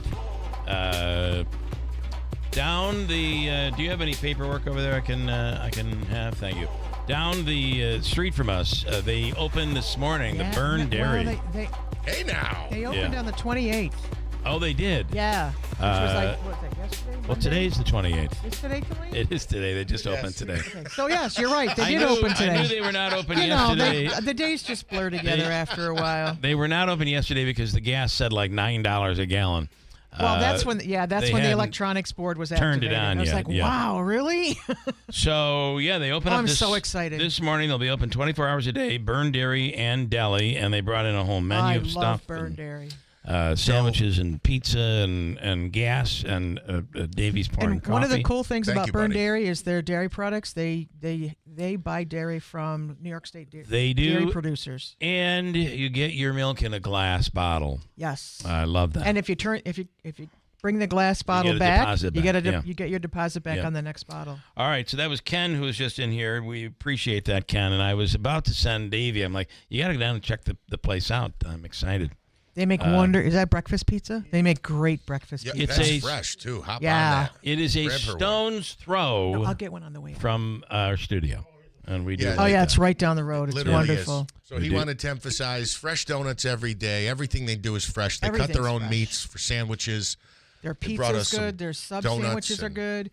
They make a deli sandwich where if you just want it on bread. Yeah. Really nice quality product. Nice. Great breads. Love it. And they have the really, really good ice cream. I really like Burn Dairy's ice cream. Not that we're thinking about that today. All right, time for Hobica's free money question of the day, and it's a doozy. And I got to say, the line's lit up. And Davey was looking for caller number 7, and it's one of those mornings where everybody wants in on it. So it'll be rare for you to be caller 1 and caller 5 because everybody's trying to get in. And believe it or not, your contestant is the mayor of Utica, Mayor Mike Galimi, who's ready to take a shot. Good morning, Mayor. 225, Hobica's free money, and so much more. Mayor, good morning. Well, it's Mayor Mr. Rubitsky. Okay, all right, Stefan. All right, I have 2 questions for you. Deputy Mayor. The first question is for $225. Are you ready? I'm ready. I got to look at a good question here for you. For $225. Stefan, in Great Britain, the glass in front of your face while driving a car is not called a windshield. What do they call it? Ready, go. Is it eyeglasses? Is it eyeglasses? Well, I guess that could be the glass in front of your eyes. Basically, the question is, they don't call it a windshield. What do they call it? I'll give you the answer. It's called a windscreen. So if you hear a Brit say, there are bugs all over my windscreen, we call the little foam that goes over a microphone, that's called a windscreen. If there's bugs on your windscreen, you throw it out. But in Great Britain, if there's bugs on your windscreen, you pull out the Windex and wash it. Right? Okay, question number 2 is, do you have tickets yet to see Jimmy? Actually, I'm going to donate mine to whoever really wants to go. I have company in town that weekend. Oh, right. Well, you got to win them first before you can donate them. But this $75,000 raffle ticket or a Corvette, you might be interested in. Oh, yeah. Take the Corvette, buddy. I can see Stefan driving down the road in the Corvette.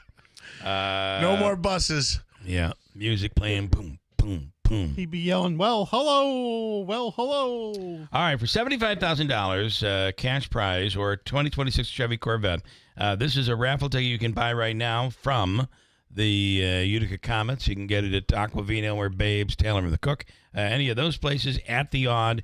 Buy it before the game on Saturday. During the game Saturday, they do the drawing.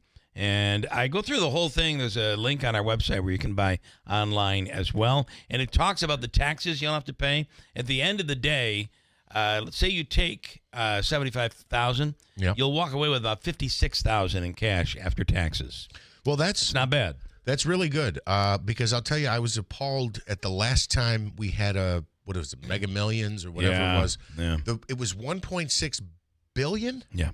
And the person was walking away with 430 something million. Yeah, it's now crazy. that's 75% of that money went to taxes and fees and everything else. Nuts. 75%. But that's not the case here. No, and your chances of winning are not 1 in so many million. It's 1 in 2,000 if you buy one ticket, if they sell all 2,000 tickets. All right, Stephen, here is your second question. Okay?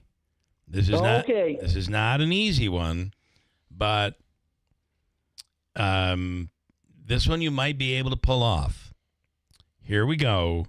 Here is your question.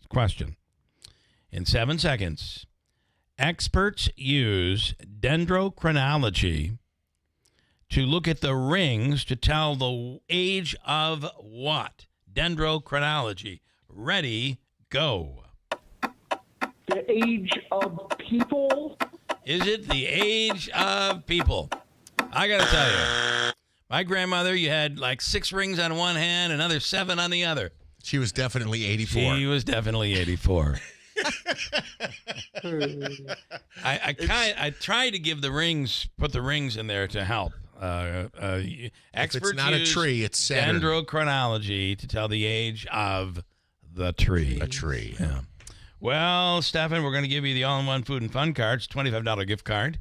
Good at Babes, as you know, at Aquavino, Taylor and the Cook, Comets games, Pioneer games, whatever. All right? Okay, thank you, guys. All Thanks, right, bud. Mayor. Thank you. Stand by, and Davey is going to hook you up. I believe I hit that right. Yeah. It was funny. Stefan sent me a message Saturday evening or Sunday morning.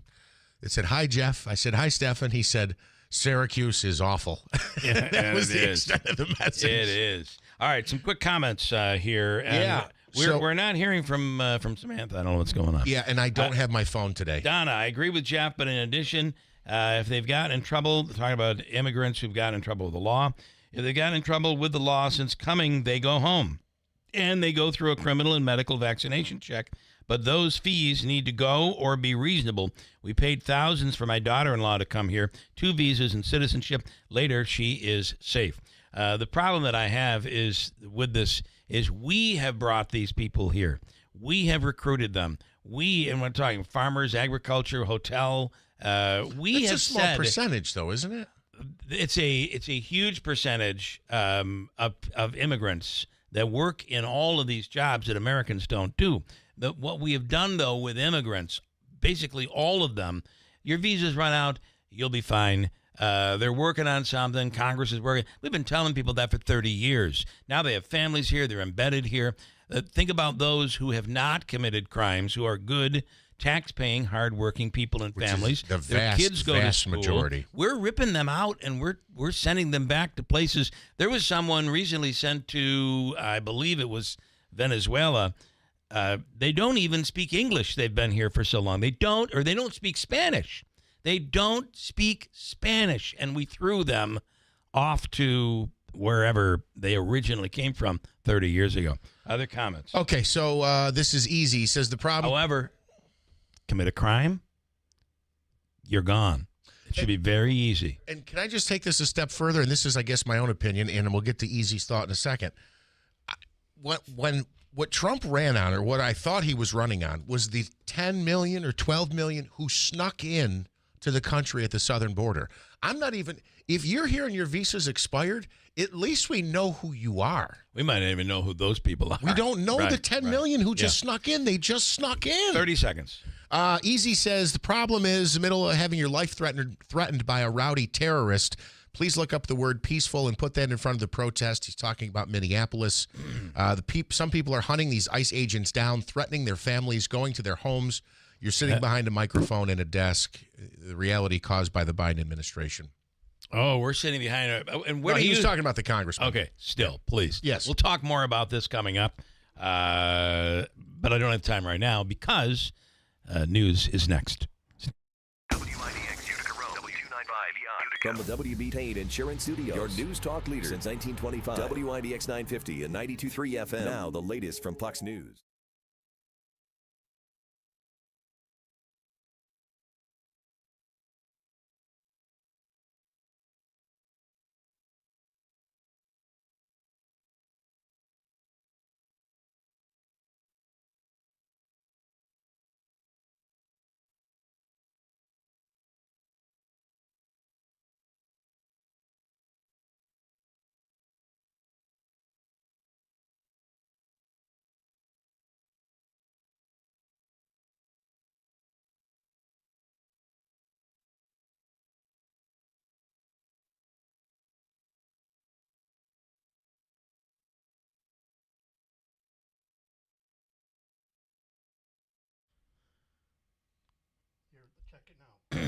I'm on the air now, or am I not on the air? Let me test here. Where's the air button? 1, 2, 3, 4, 5, 6. Can we get the macro to come back to us? Could be snow on the. Are we still using satellite? Yeah, we could just, if we just hit this, it should be able to come. Let's go back live, though. We're trying to. 1, 2, buckle my shoe. 3, 4. It says the studio is live. Yeah, they're live. Okay. Oh. Oh.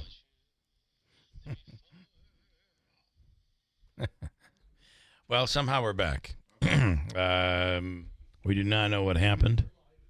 Lance, we love it. Well, I know also. we're live right now. I don't know. There's something, a satellite You heard issue me with here. my buckle my shoe? Yeah, you heard that. All right, let's let can you get me back to my screen so I can do what I'm doing here? Ba-da-ba. Go ahead and hit it.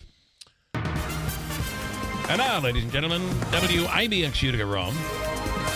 Here's Manaski with news. Yes, Bill, it is 8:02. The snow showers, at least here in Marcy, have come to an end, and I see a bright ball in the sky, once referred to as the sun. So maybe we'll get a little bit of sunshine this morning. Still some cloud covering that sunshine, though, here this morning. It is 8:02. This news update is brought to you by the Stanley Center for the Arts. We have the following schools on a 2-hour delay this morning: Camden, Chittenango, Clinton, Frankfort Schuyler, New York Mills, Notre Dame, Oneida, Sequoia Valley, Utica Academy of Science, Utica Schools, Westmoreland, and Whitesboro. That full list and any changes at WIBX950.com. A man who opened fire inside of Sangertown Square in New Hartford last March, receiving his sentence in Oneida County Court yesterday. Malachi Winder will spend the next 15 years in state prison. In November, he pleaded guilty to multiple charges, including attempted murder and reckless endangerment. The victim of that shooting suffered multiple gunshot wounds but did survive. Oneida County Executive Anthony Picenti says the county is formally issuing a request for expressions of interest to develop Building 101 at Griffiths International Airport into the runway, which would be a multi-purpose indoor sports, recreation, and tourism complex. The REI invites experienced development and operating teams to submit concepts for transforming the former U.S. Air Force hangar into what is envisioned as the largest indoor multi-sport complex in New York State. If it becomes that, would also be the second largest in all of the United States. High school students in the Oneida School. I would think you could do. It's high enough where you could do baseball in there, and yeah, I think so. At the very least, certainly practice during the winter months, which puts us at such a disadvantage. Even football, such a disadvantage to the southern states when it comes to sending those to the pros. I would think. Yeah, the fact that in the South you can be outside and do your sport year-round, I think gives a tremendous advantage to many. Yes. And there are a couple here, Accelerate and Elevate, but they are obviously not the largest, second largest in the country. Yep. Students in the Oneida City School District getting back to a more normal schedule today. Of course, the high school was scheduled to be closed for the entire school year because of flooding that occurred just before the school was set to open. The repairs to the school, though, finished ahead of schedule.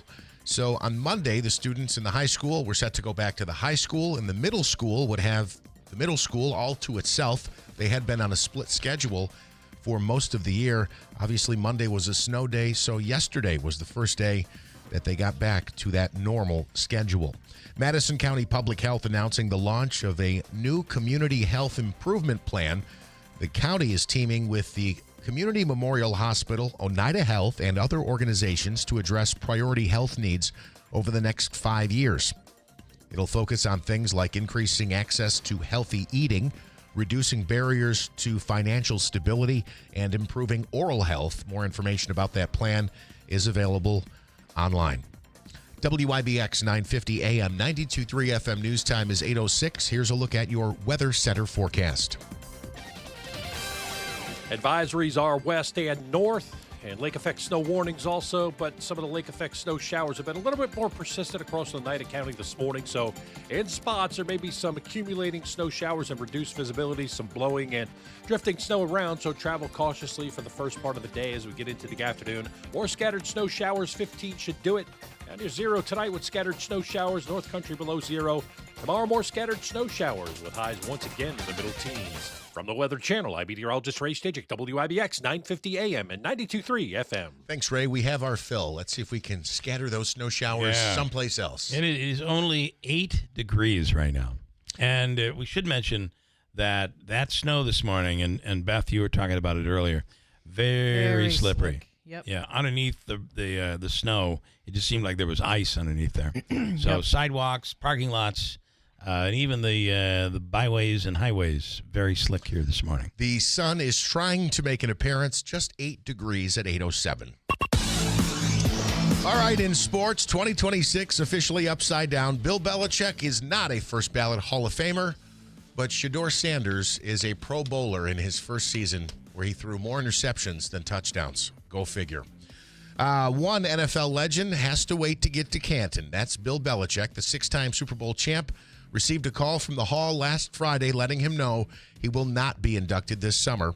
Belichick was described as puzzled and disappointed by his inability to receive at least 40 of the 50 votes that he needed. A former Giants head coach has a new job. It's not Bill Belichick. Brian Daboll announced as the new offensive coordinator of the Tennessee Titans. Daboll was fired by the Giants after going 20-40-1. He'll be working under former Jets head coach Robert Saleh. Meanwhile, the Jets continue to shake up their coaching staff. They've parted ways with offensive coordinator Tanner Engstrand after just one season. This move comes 4 days after head coach Aaron Glenn fired 7 of his assistant coaches. NBA action, the Knicks blew out the Sacramento Kings 103-87 at MSG. Jalen Brunson, 28 points. The Nets continue to struggle. They lost to the Suns 106-102 in Phoenix. Michael Porter Jr. had 36 points for the Nets. What else do we need to mention here? The Broncos moving on from their offensive coordinator. Denver has fired Joe Lombardi. After 3 seasons with the team, Lombardi spent a dozen years as head coach on Sean Payton's staff with the New Orleans Saints and had been Denver's offensive coordinator since Payton was hired in 2023. And Syracuse basketball, I'll let Smitty tell you the story, but I believe it begins with the word terrible. Yeah, terrible. Syracuse, bad. Okay, so they lost last night. Up next for the Orange is? Lousy Notre Dame on Saturday at 6 right. o'clock. Is it lucky Notre Dame or lousy? Lousy. You went with lousy. Okay. Lousy. All right. Notre Dame's kind of bad, but they played Virginia last night and went into overtime with them. Unfortunately, they come up on the short end. All right. Anything else? All right. I don't think so. I have a ton of comments, and we are excited. Oh, I do have one more. I'm sorry. Can I squeeze this in? Sure. This is from Easy, and this is non-political. Okay. He says, Jeff, if you get a minute, New Hartford Spartans girls volleyball varsity beat Rome last night 3-1. And a hard-fought battle that went back and forth all night. Keegan Matthews had 25 kills. Wow. Good game, Keegan. And congrats to the Spartans. So he has an interest in New Hartford, yet he's in Ilion. Yes. Is he in Ilion? Okay, interesting. We lived in Ilion and traveled. By the way, somebody mentioned my wife's article in the Sentinel. There was a story about my wife as a teacher, and it was very nice and all very, very true. They did a really nice job on it. She loves teaching. Trust me. She teaches me whether I like it or not every single day. There's something I've done wrong. No, honey, you need to do it this way. It's like, I'm not that old. Not yet. Not yet. Quickly, Big Honey says, Jeff, you do realize you'll pay tax on that $75,000, right? Yes, that's what we said. $75,000. Your cash will be about $56,000. Yeah, that's what we said. If you take the car, you'll pay an initial 24% tax, and then any additional taxes that are included. But the difference is taking the cash, they take the money from your winnings. Taking the car, you have to come up with the tax. Yes. That is the only difference. And then to the point you just made, this is a Bill Burr joke, and I know Bill Burr's in trouble because of the whole Saudi Arabia comedy tour. He hasn't recovered from that yet, but I thought he told a hilarious joke about he as a husband, he's married. He's like, the husband is always, it's like a New York City high-rise. There's always scaffolding around the building. We're always trying to work on and improve the husband. My wife's a finished product. She doesn't need any work. That's right. But yet we have this year-round scaffolding around my building because we need to improve and renovate what I'm doing. Yeah. There it is. Well said. And a thank you to Ken, who brought some burned dairy stuff down to us as they have opened up here this morning. Pretty exciting to see how quickly, Beth, that building went up fast. It did. And you just... And initially, I didn't know what it was going to be. I didn't either. And then I saw the canopy go up over top of the... Well, I saw the pumps. The and then, shape of the front of the building, and then I saw them digging for the gas tanks. And I'm like, oh, that's going to be something. That's awesome. So what I love about it is it's like literally a stone's throw from us as we're driving in here every day. Yeah. I do like that. My bet was going to be a car wash. I mean, we all know we another need car one. wash. Yeah. But you know why? why? What is up with that? There aren't enough car washes. There's just not enough. By the way, I did the car wash thing when they were doing the one over the old Zebs, where they were doing the come in free car wash today. And then once you get in, they're like, for $12.99 or $13, you could sign up for free car washes for the entire month. And I said, there's no catch? No, $13, free car washes. So then it's just as we're driving out of the place. My wife is reading the paperwork, and it's the like fine print. $49.99 a month begins charging after 30 days. And I, in my head, thought it was like the 25th, the 26th, 27th of the month that I had gotten it. And turns out, because I was going to cancel, turns out it was the 13th. So back on the 13th, I was charged another $49.99, and that'll be good until February 13th. One of the problems I found with that, first of all, they should disclose that. I completely agree. They should just say, listen, you can always they'll tell you this. You can always go in and cancel. It's easy to cancel. Not so easy, but it was once I figured it out. They should have told. They should have said that. And I'm like, all right, I probably got 4 car washes out of it for the month, which based on the $13 or whatever it is I paid, I got a deal. This month, I'm going to need at least 4 in order to break even because it's $50. And I think the car washes might even be $30 for the car wash over there. You probably can get different levels. It is a nice car wash. It ought to be. It took 8 years to build, if you remember, forever. Do they serve you anything while they're washing the car? You know, no. Is there a cappuccino machine in the waiting room? There is a cool, when they dry your car, they have a chamois, this giant chamois that kind of flops over your car, which kind of dries it off and does what you might do with the chamois. So I do. So anyway, the other part is they gave away so many free ones when they opened. The line was down Middle Settlement Road. That's like the one down the road here. GPO, yeah. It was hard to get into. So now that's calmed down, I can probably take advantage of my $50 worth. But in this kind of weather, is it a good idea to wash your car? Because then it's like a block of ice on wheels. My car is in a garage, so I'm okay, and it's heated, so I don't have any. I can thaw out and dry out after a car wash because it gets pretty messy, right, this time of year? Oh, yeah. So, but if you don't and you use the car wash, good luck getting your door open the next morning because this weather is very, very cold. Anyway, the Burn Dairy opening down the street. I'm just going on through the menu.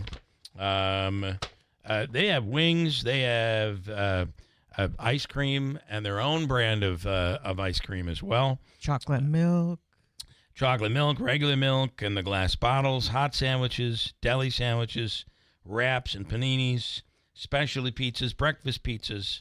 They have it all, and it is right here on Old River Road here in Marcy and Davie. Don't you worry. They're going to be my best friends. Yeah, they will be. Because oftentimes I won't have, I'll need something like a Diet Pepsi or something. Instead of running up to the corner, and I got to send him down the street. Down. Now you have no excuse getting right back, Davey. We can actually do it during a commercial break, I think. This is almost like what it was like when I worked inside Dave's Diner. Not quite, but close. Something tells me we're going to be able to go to Smitty for the official report. How many paces is it from our driveway to Fast Track versus our driveway to Burn Dairy? I've walked from here up to Fast Track before in the summertime. Oh, okay. It took about 15 minutes. Yeah, that's not a bad walk. Yeah, because I took over, went on the other side of the road, and walked on the sidewalk, and then came back. Try it today. Nope, too cold. Very cold, very slippery. So. And he just said one thing that Let's drives me see if Lance bashes me now because about that. Oh, he already did. He's way ahead of you. Any other quickies? What Lance did he say now? We are on YouTube. I don't know what happened top of the hour. Could be snow on the satellite dishes. I don't know. I saw a guy yesterday, and those who are frequently on Oriskany Boulevard know who I'm talking about. I've actually given this guy a ride before. He's walking in the middle of the road. Now, I don't mean the middle lane. I mean, if you're headed down westbound, the double yellow line. No, not the double yellow, the white striped line. So there's 2 lanes headed eastbound, 2 lanes headed westbound. He's in the middle of the westbound lane. I don't know how he didn't get hit. I saw him almost get hit. And I know that area, those sidewalks might not be clear, but stay out of the road. You see a lot of that now because the sidewalks are not plowed. People walking right down the middle of the road. Like, what he was are you? Literally in the middle of the road, the middle of the westbound lanes. I love when you go to places like New York, and this is New York City people who live in New York City. When the light turns, remember in New York you have the right of way, and I think here as well. It's a New York State law. New York State. In fact, there are new crosswalks in places like New Hartford right now that you're supposed to stop when they're crossing the street. When they're flashing yellow, they have them in Rome, too, on the main drag, which is... I love it when somebody just walks right out there and they purposely don't look. Right. You apparently don't know me. Or anybody else who Challenge drives. accepted. You might be reaching for something. You might have, you're changing the radio. People do it often on this program. You could be doing anything. And they'll walk right out there like, you don't have the guts to hit me. Well, I don't know. I'm not sure I would trust. There's one of these, as a matter of fact, on the boulevard in Whitesboro, right by the high school, and there's another one in Rome, just across from the hospital where the fast track is. And when I was with FedEx, same thing. Well, they'll cross right in without even looking. And it's like, I'm like, oh my gosh, I had to slam on the brakes one time. Yeah. It's like, can hit the button, let the yellow light come on, and I'll see it and I can stop. Yeah. Don't just run right out there. I'm like, what are you, blind? Oh, my God, I'm sorry. I apologize. They were. Sorry. Not good, Bill. I'm sorry. To those vision impaired, I'm just kidding. But at least they if somebody who can't see, they actually take precautions. Mm-hmm. These people walk right out there and purposely don't look because they expect you to stop. I just don't know. I wouldn't trust people. Well, I just want you to know you'll be targeted in a future video for using the term "these people." Carl says I was sitting at Burn Dairy with the executive vice president, and I said, "You guys ought to take some food down to Keeler. They'll talk about it." And we're like mice in an experimental cage, right? If you put something, how we're going to react, especially to food.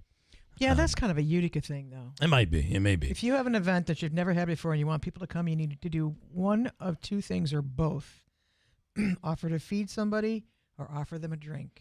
Yeah, both of those things will work. Both of those things will work. Yeah. That's not a negative. That's just what it is. And if you offer me the drink, you better be feeding me because my inhibitions go right through the basement. And Beth brought in, what did you bring in here today? This was really good. I'm kind of embarrassed to talk about it now that we have fresh Burn Dairy sitting on the counter here, but it is another low-carb recipe that I found that I sounded good, and it is pumpkin bread.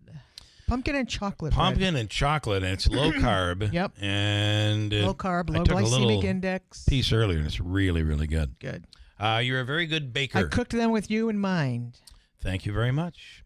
Every day I start every day's a new day. Every day is a new day. Day one. Every day is Every day day's one. a reset. It's reset. I'm going to make up for what I did yesterday. Okay, Lance? You're right. All right? You piece of garbage. So today it's easy in the morning before you get out of the house. Listen, I'm on a one-day streak right now. So I'm doing, this could be day 2. I'm really hopeful. I'm good right up until 5 at night. Oh, yeah? And then I thought you were going to say 9:15. No, I can go all day long without eating anything at all. And then my husband's like that. I can't do that. Yeah, I get hit pretty bad at night. I get hangry in the worst way. We've reached out to Mark Butler, the mayor of Newport. I don't know if you've been following the story at all, but along that stretch of Route 28, going through Middleville, Newport, down into Herkimer, the West Canada Creek is flooding, and you're like, flooding at this time of year? I don't get it. It's so cold that there are now ice jams, and that's flowing water. That water continues to flow. It's a river or a creek, and Mark said there's reports of people with their basements flooded here today. Yep. And it could get much worse. If you look forward, we have a little bit of a warm-up coming early next week. Yeah, but it's still below 0. But overnight lows, there's one day next week where we go up into the 20s for overnight lows. One day. Now, that could change by next week. But then we'll go right back into single digits overnight. Yeah. So it can be a real problem. So we'll get an update from Mark on that and be very careful in that area, because it could be a big problem. And if you know somebody who lives there, check on them. Yeah, make sure they have a sump pump as well, because that could be a real problem. People of all ages can experience any level of discomfort in the knees and the hips and back that stem from foot issues. The Good Feet Store, their trusted team of arch support specialists transform lives every single day, and it's about the way you walk. Could be the shoes you wear. It's created an instep issue. They'll give you a test, and it's free, no obligation, free fitting and test walk. Without an appointment, you can walk right in, and they have a 3-step system. These are inserts that go in your shoes. I did this and continue to utilize it, maintaining proper foot alignment by exercising and strengthening muscles, tendons, and ligaments. You are just doing your normal thing, but ultimately you are exercising and retraining your step, which could eliminate the pain. Check it out. There's a Good Feet Store now near you. 4630 Commercial Drive in New Hartford. For information or details or directions, 315-999-3910. Coming up, Ryan Nobles with NBC. Also, Robert Smullen, candidate for NY21, running as a Republican for the seat currently held by Elise Stefanik. Coming up. Something old is new in the village of New Hartford. Introducing Handshake Antiques, now open at 66 Genesee Street, next to Giorgio's Village Cafe. Not your grandma's antique shop. Think clean, curated, and cool. From high-end furniture, vintage fashion, vinyl records, to oddities and all things eclectic. And we're always buying, so look in your attic or basement. And if it's old, call Handshake Antiques. Plus, inventory changes weekly, so every visit is a new find. Handshake Antiques, where it never went out of style. My name is Whitney Allen. I am a widow. My husband Ryan died. We never thought in a million years we'd have to use life insurance. The unexpected happened. With Ethos, it is so fast and easy. It's 100% online. You can get a quote in seconds, apply in minutes, and get same-day coverage. No medical exams, and you can get up to $3 million worth of coverage through Ethos. Get your free quote at ethos.com/term. That's ethos.com/term. Time spent on application may vary. Online health questions required. There's no championship league for small business owners, but if there was, you'd be at the top of the standings. Because going pro with Lenovo Pro means you've got the winning formation, one-on-one advice, IT solutions, and customized hardware powered by Intel Core Ultra processors help you stay ahead of the competition. Business goes pro with Lenovo Pro. Sign up for free at lenovo.com/pro. Lenovo. Listen closely. If your retirement funds include an IRA or 401k, this matters right now. The stock market is at an all-time high. The dollar is under pressure. Interest rates are heading down, and leading economists are warning that the global financial system is changing. Call Advantage Gold at 800-900-8000 right now to get your free gold investment guide, valued at $49, plus your free copy of economist Ken Rogoff's book, Our Dollar, Your Problem. Investors across America are turning to gold and silver with Advantage Gold. Right now, silver is flashing a signal you can't ignore. Silver prices have been rising sharply, and history shows when silver moves, it can move fast. Learn more before this window closes. Call 800-900-8000 right now to get your free precious metals rollover kit. Find out about a tax and penalty-free rollover in 2026. Gold and silver can surge when the economy shifts, and they don't wait for permission. Consult your financial advisor before investing. Call Advantage Gold at 800-900-8000. That's 800-900-8000. The President's Day sale is on at Mattress Express. Save up to $1,350 on New York State's largest selection from New York State's largest specialty bedding retailer. Go to mattressexpressny.com. Hurt in a car? Call William Attar. 315-444-4444. What's going on, Rome, New York? It's your main man, Jimmy Fallon from Fox Across America and Fox News Saturday Night. And listen up, folks, I am headed your way. February 7th, we're at the Rome Capitol Theater. You got a chance to get tickets to see me do what I do best, which is drink in the green room. But afterwards, I'll be on stage doing live comedy, a Q&A, a meet and greet. We're signing books. We're signing boobs. We're signing butts. You bring it. I got the Sharpie. We're doing a dang thing. Saturday night, February 7th, the Rome Capitol Theater. I will see you there.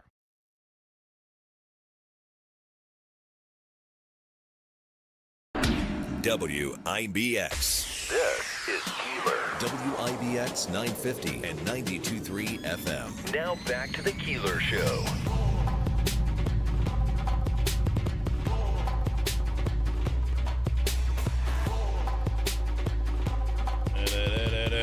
the way, free coffee all day at the Burn Dairy on Old River Road in Marcy. That's what I am told. Free coffee all day at the Burn Dairy on River Road in Marcy. All right. I wonder what to do with gas prices. Sometimes you get into but there's really no other station here. Fast Track's only. You're right. That's less than a mile. Maybe there'll be a deal on gasoline. Beth, do you know anything?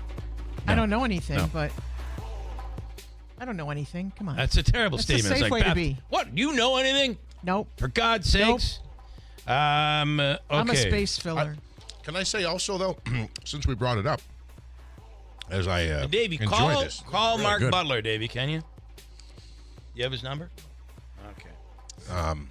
Fast Track down the road here, I think if you're a member, it's $281. If you're not, it's $291. Yeah. A lot And of places are like that. You save 10 cents a gallon. But even the $291 is cheaper than a lot of places I see. Some places are still $299, $302, $305. Yep, it's around $3. That's like a 15, 16 cent savings. And I don't know if they made the adjustment because they knew competition was coming. Hell are we playing in the background? Well, I mean, are they able? I mean, I would imagine the gas prices are kind of out of their Call him and tip purview. him off I mean, they can't decide to say, you know what, we're opening today, so we're going to give gas at 50 cents less a gallon.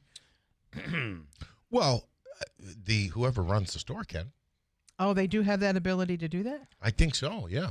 I think that's why you even see varying prices. Loss leader. Yeah, loss leader. Or you even have, for instance, I'm just going to make up, and I'm going to call it, because I don't want to call anybody out specifically, but it's Jeff's Convenience Store. Well, Jeff's Convenience Store on Commercial Drive sells gas for $3.12, and Jeff's Convenience Store in South Utica sells it for $3.08.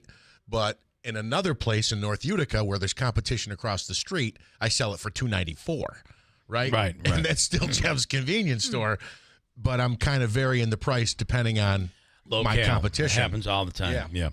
If you don't think that happens, it definitely It absolutely does. I can name the place. It's not Jeff's Convenience Store, by the way. Wink, wink. Flooding in the Newport Middleville area along West Canada Creek, and it's ice jams that are the problem. Something to think about. On the line right now is Assemblyman Robert Smullen. He is a candidate for NY 21. And Robert, good morning. Thank you so much for coming on. Good morning, Bill. It's great to be on WIBX this morning. So, listen, this is there's a whole host of people that are running for this seat, and I really have to believe right now I see you as a leader in this race. Currently, the seat currently held by Elise Stefanik. That's right, Bill. In fact, I'm the only lifelong Republican in this race. You know, I was appointed by President Trump in 2018. I've represented the Mohawk Valley in the 118th Assembly District since 2019. I've been racking up endorsements across the district from local officials, from county Republican and conservative committees.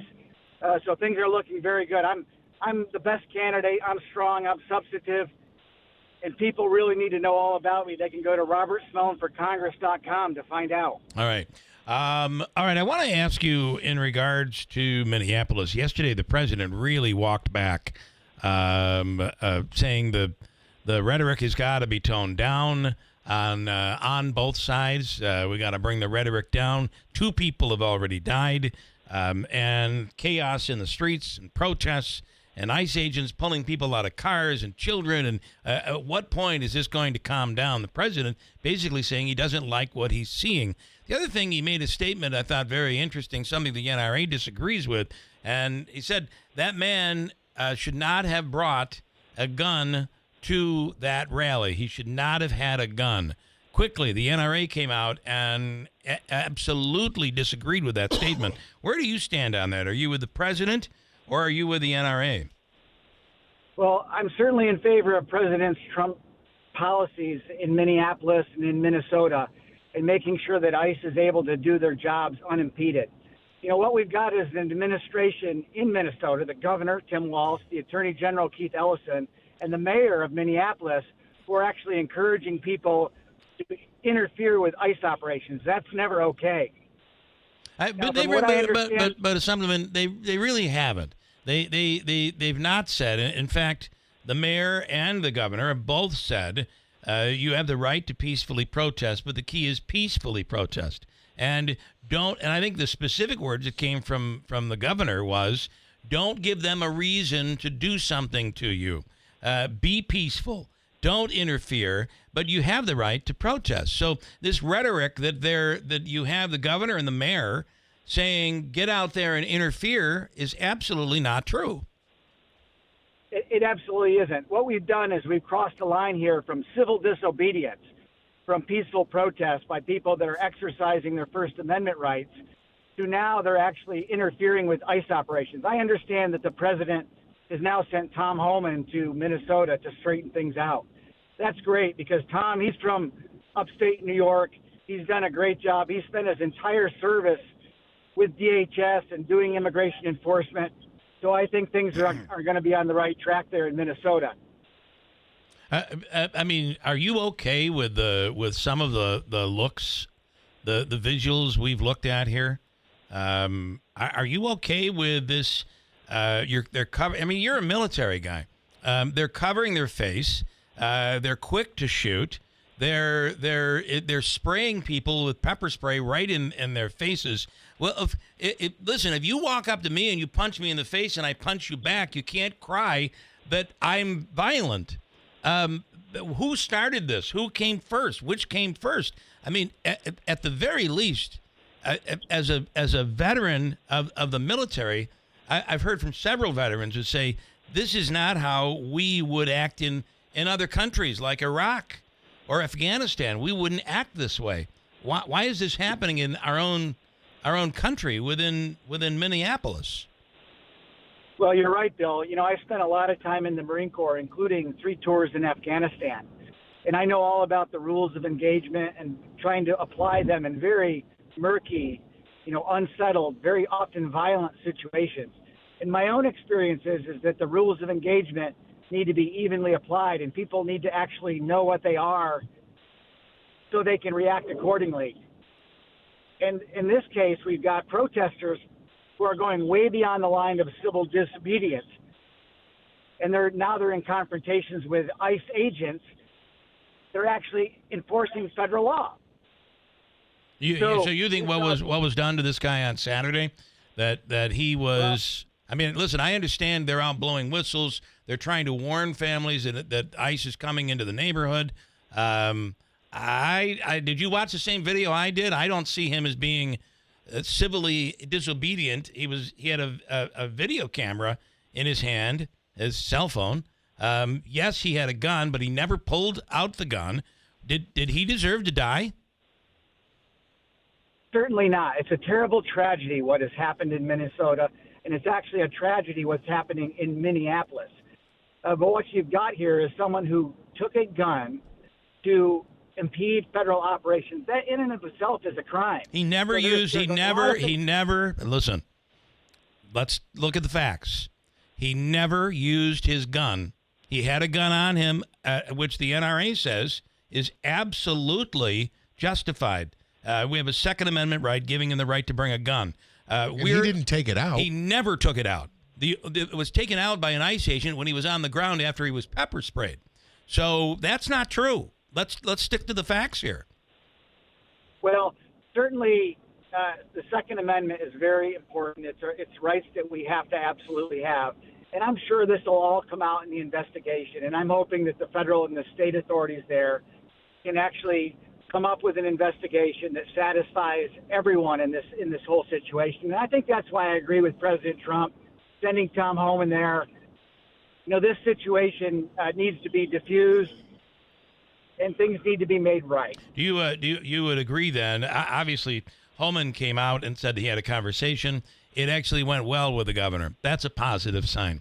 That's a very positive step. That's right. That's a very positive step. The day before, we heard the same thing from the president and Governor Walz, both coming out and saying they had a positive conversation. And I think yesterday the president in various moments, which he gives many opportunities for reporters to ask questions, he said it's time to de-escalate what he sees going on there he doesn't like. So I think you're right. We probably are moving in the right direction. Yes, I think we're on the right path here. We're enforcing federal law, and we're being respectful of the communities, especially the sanctuary communities like Minneapolis. And we're gonna get this right going forward. I normally don't do a lot when it comes to endorsements, but I know you have some that you want to mention, and I'll give you that this morning, including Herkimer County, the legislature there. Yeah, absolutely incredible. Thankful to Herkimer County, the entire Republican caucus of the Herkimer County legislators, 16 of them, a unanimous endorsement. I think that's great because I've been serving Herkimer County now for the past 7 years. And those folks that represent all of the people collectively in Herkimer County are saying to all of the electorate that I've done a good job, that I'm going to continue to do a good job, and that they should support me in my run for Congress. It's very important. I want to ask you about the Epstein files. Obviously, hopefully this is wrapped up by the time, let's say, you win and go to Congress. But I do want your opinion. I think it's important. Should the Clintons testify? Should all of the documents be out?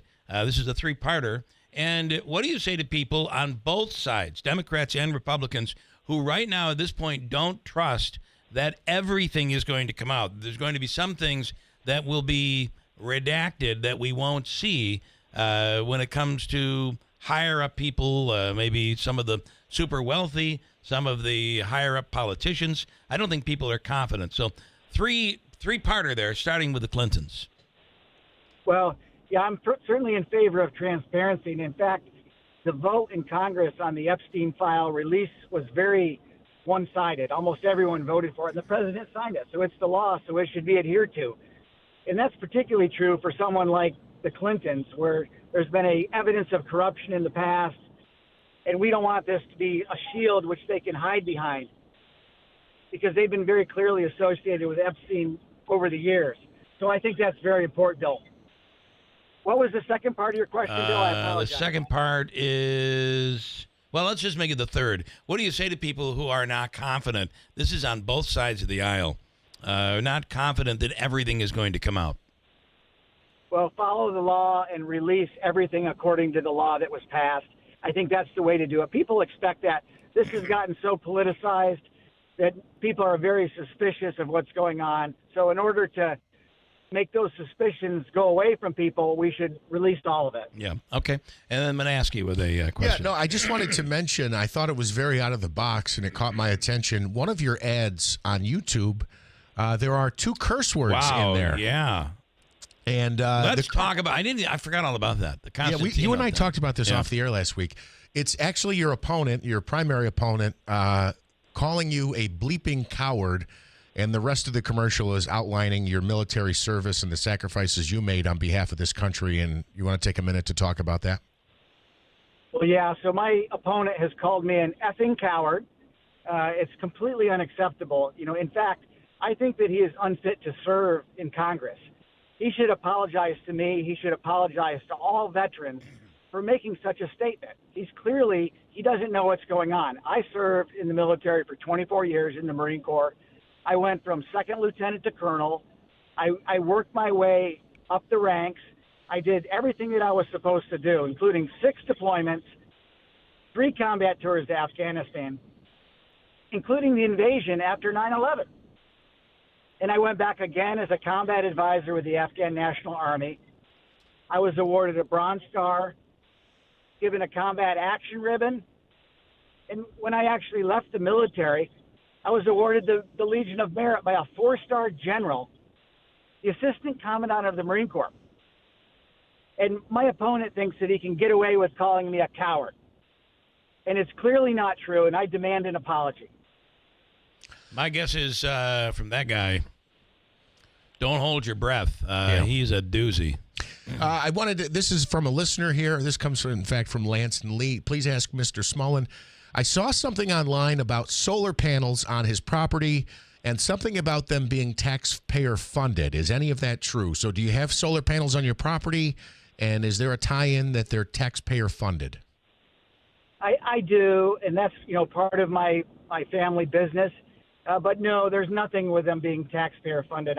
This is where the rumors of the internet become outlandish and outrageous, and it's just more part of the lies that are being spread about me, frankly. You mean you didn't find a way in the minority of the Assembly of New York State, where you're surrounded by Democrats, you didn't find a way for the governor to pay for your solar panels? I can't believe it. It's utterly ridiculous. Yeah. All of this was done before I even ran for office. So again, it's part of the rumor mill. It's part of the lies and the deceit that are being spread about me. I would ask you finally, there's a lot of talk where almost this solar panels or windmills, all of this stuff has become political, where it isn't, there aren't the tax benefits that there used to be. Obviously, if that's your family business, you believe in this solar panel world. I know of somebody who in the early 80s put solar panels on his house, and it almost eliminated his power bill for 40 years. It's incredible. So you believe in that technology? Well, done right and done sparingly, the technology is fine. But what we've had here in New York is just from the climate leadership and the Community Protection Act, which I voted against in 2019 after I was in office. We've gone way overboard, particularly with the electric school bus mandate. Yeah. The green bad deal for New York is to say we're going to mandate that municipalities, in this case school districts, buy electric school buses that they don't need, that they don't want, that are unsuited to rural areas. And then we're going to say, well, we're going to have them paid for by local taxpayers exclusively. Yeah. It's the wrong technology. It's the wrong application. So it would be that's what's happening. Billions of dollars to even get to the point where we could move forward on all of these electric school buses. And then we just don't have the grid to take care of it. I know you have proposed legislation for the governor, or have asked the governor at the very least, to remove that, not just put it on pause, but remove it right now until there comes a time where schools and business and technology would agree that it's time to move forward. That's right. I have a bill, and it's the most common sense bill having to do with the electric school bus mandate, which is to allow school districts to opt out until it's ready for their district, ready for their taxpayers, ready for the technology, ready for the grid upgrades. I've got school districts in the 118th Assembly District that it would cost them educational dollars. They would have to take it away from educational classroom instruction to be able to follow this mandate. It just doesn't make any sense. Not to mention they have to build a bus garage. They've got to build the infrastructure. It doesn't make sense. It won't work. It isn't happening. I don't know why it still exists. We're out of time, but I'd like to do it again, Assemblyman. We appreciate it and wish you the best. And believe me, I don't think there's anyone out there that thinks you are a coward by any means. By no means. When you ask a United States Marine if they're a coward, the answer is emphatically no. He deserves me an apology. Thanks for having me on the show, Bill. All right, Robert. Thanks so much. Robert Smullen, Assemblyman. Quickly, I want to bring in Mark Butler, and then Ryan Nobles is next. Mark, of course, had the seat that Robert Smullen currently has. Mark, we wanted to get a quick update. Mark is the mayor now of Newport, New York. We wanted to get a quick update on the flooding on the West Canada Creek. Have you got me, Bill? I got you. Okay. Yeah, well, first of all, that was a great interview with Mr. Smullen. He's a great representative, and I'm sure he's going to do okay in this race.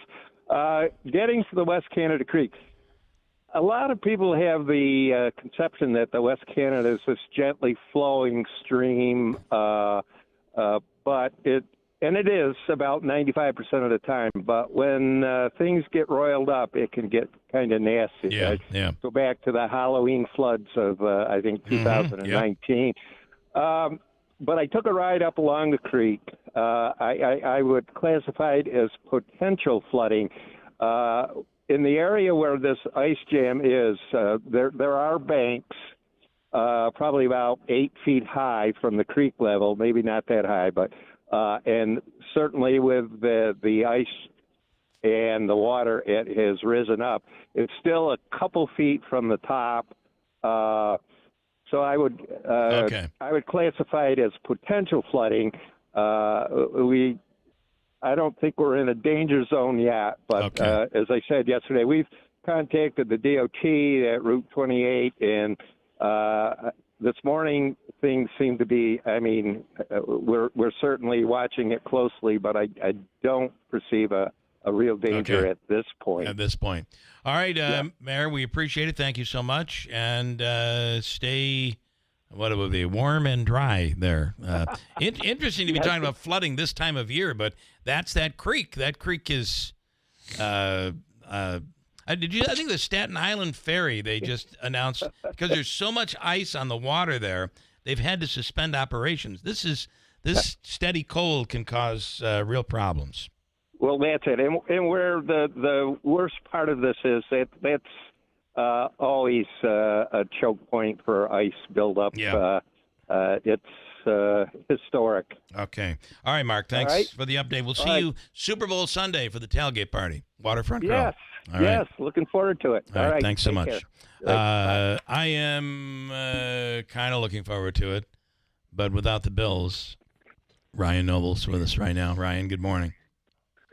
I'm not looking for the Super Bowl at all. I'm also always worried when Mark Butler's on, even when he's talking about serious things, that he's just going to drop some devastating roast on you. Yeah, that's right. Do you remember the roast? Oh, my Lord. Yeah. Just never know where. Devastating. You could just drop that in. Devastating Yeah. You wouldn't even see it coming. Nope. Devastating. You wouldn't even see it coming. All right, Ryan, let's start. I mean, there's a lot of politics that we can talk about, but let's start with the Bills now have a new coach. What do you think? Well, obviously the fan base is not very pleased with it. If you follow Joe Biscaglia, who's the beat reporter from The Athletic, who's I think one of the best Bills beat reporters, he put up a poll yesterday, and it was like 70% of the people on his Twitter feed thought it was a bad move. I candidly, it was not what I was hoping for, but I also don't think I have even a 10% insight into what's going on in that building and what's going on in that room. And most specifically what Josh Allen wants. And I am kind of the belief that Josh Allen should get what Josh Allen wants. He's not LeBron James. He's not some of these other super athletes who asserts himself when it's not necessary. He seems to only pipe up when he thinks it's important. Obviously, he felt picking the next head coach was important. There's a lot of reports out there. Tyler Dunn, who does a great job covering the Bills, has reported on the kind of frosty relationship that him and McDermott had. That it was tenable, but it wasn't terrific. Interesting. And so from that perspective, I think that Josh needs to be happy. He's got a good relationship with Brady. I think that Brady's got a lot of pluses. There were obviously a lot of other teams that were seriously considering him as their head coach. The biggest concern I have is if you were going to upset the stability that McDermott brought, why not just go all in and just revamp everything? But obviously, being in Pagula, we're looking for some sort of middle ground there. And I have no idea if Joe Brady's any better than Clint Kubiak or Grant Udinski or all these other guys. I don't know anything about those guys enough to make some sort of educated guess. So, let's see what happens. My faith is in Josh, and if they, I actually think it's way more important that they get a number one receiver than a good head coach. I agree. So, listen, I do have to say that I forgot, it was a former Bill, I forgot who it was, I was reading this morning, is applauding the move for McDermott to go, claiming that he thought McDermott should have gone a long time ago because of the defensive calls. And that's the one Jerry thing. Hughes. Jerry Hughes, who was one of their best pass rushers during that era. Yeah. And that's the one thing I can't believe no one has talked about. I mean, and we brought this up, the Bills consistently over the years have given up 20 to 30 points a game. You're asking Josh Allen to constantly score better than 20 points to win a game. I think he almost always does. Which he almost always does. And that to me is a bigger story than the offense or anything else. It's that defense that has just not performed over the years. And when you're pass defense, you're giving up 10 yards right off the bat. I just don't. And maybe that would be more of a reason than anything else for McDermott to go. If you had told me before going into the Broncos game that the final score was going to be 33-30, I would have said Bills win that game 9 out of 10 times. I mean, the Broncos struggled to score points all year long. Their whole thing was that they had this bad offense, tough defense. Yep. So how is it that their offense scored 33 points and their defense let in 30 points and the Bills still lost? Yeah, I think there were, McDermott was a defensive mind. I think there were a lot of things that he did kind of on the margins to deal with what they had. But it seemed like, part of it was always necessary for a second half reboot for the defense to kind of wake up. Yeah. Which McDermott gets credit for that, I guess, that he was able to adjust things to make things better in the second half. But you're right. I just think if he was a defensive mind, they should have been a better defensive team. Yeah. And throughout his entire tenure, it always seemed like that was just the unit that let them down when it mattered the most. All right, switch gears just a little bit. Talking about two things today pretty heavily. And that is obviously Minneapolis and still the Epstein files and the Clintons not willing to testify. What's your take? Let's start with Minneapolis. And the president really taking a step back here. Well, I think the president has recognized that there's a problem here. And so you and I talk a lot about the president's base, and there's no doubt that he has a 30% of the country who, as he's famously said, he could shoot someone at high noon on Fifth Avenue and they would be with him. But 30% doesn't win you an election. He won the election in 2024 with 50% of the vote because he brought together a kind of a weird coalition of people that gave him that extra 20%. And these are people that are not loyal to Donald Trump. They're loyal to specific issues. And we've talked about this a lot. And I think there are three big buckets of people that cast a ballot for Donald Trump based on the belief that he was going to defend those things that they cared about. The first being a lack of foreign intervention. Obviously, he has flipped that upside down with Greenland and Iran and Venezuela, and the list goes on, where he has put the United States entangled in these foreign issues. The second thing is the Epstein files, which we've talked about a lot. The Epstein truthers wanted all the files out. The president stood in the way of it. And this third thing, which I think could be the most damaging, is the rhetoric that he's had around the Second Amendment in the wake of this fighting, this awful situation in Minneapolis. The idea that you would tell a gun owner that they do not have the right to carry a gun to a protest is exactly the reason that Second Amendment people fight for their right to bear arms. You don't right for self-protection. To shoot a duck on a pond in the middle of the woods. You do it. The reason that it was written into the Constitution was to protect against the tyrannical government and the tyrannical overreach. So the idea that now all these so-called Republicans, these Second Amendment defenders, are going around telling people you shouldn't bring a gun to a protest. Bill, I have been to countless right-wing protests in front of abortion clinics, in front of you name it, where there were right-wing people carrying guns, and law enforcement didn't do anything to prevent them from carrying those guns. This man did not brandish that gun at any point. It was clearly, the video shows that it was an ICE officer or a CBP officer that pulled it out of his holster before the guns started firing. And the president last night was doubling down on this idea that he should not have had a gun in that. Yep. And you see Second Amendment people sticking their heads up and saying, "Excuse me, Mr. President, but that's not what the Second Amendment says." Well, it's very seldom you'll see the NRA in contrast with President Trump. I mean, and I haven't seen reason for that till now. He has been a very vocal and very specific defender of the Second Amendment. That's never been an issue.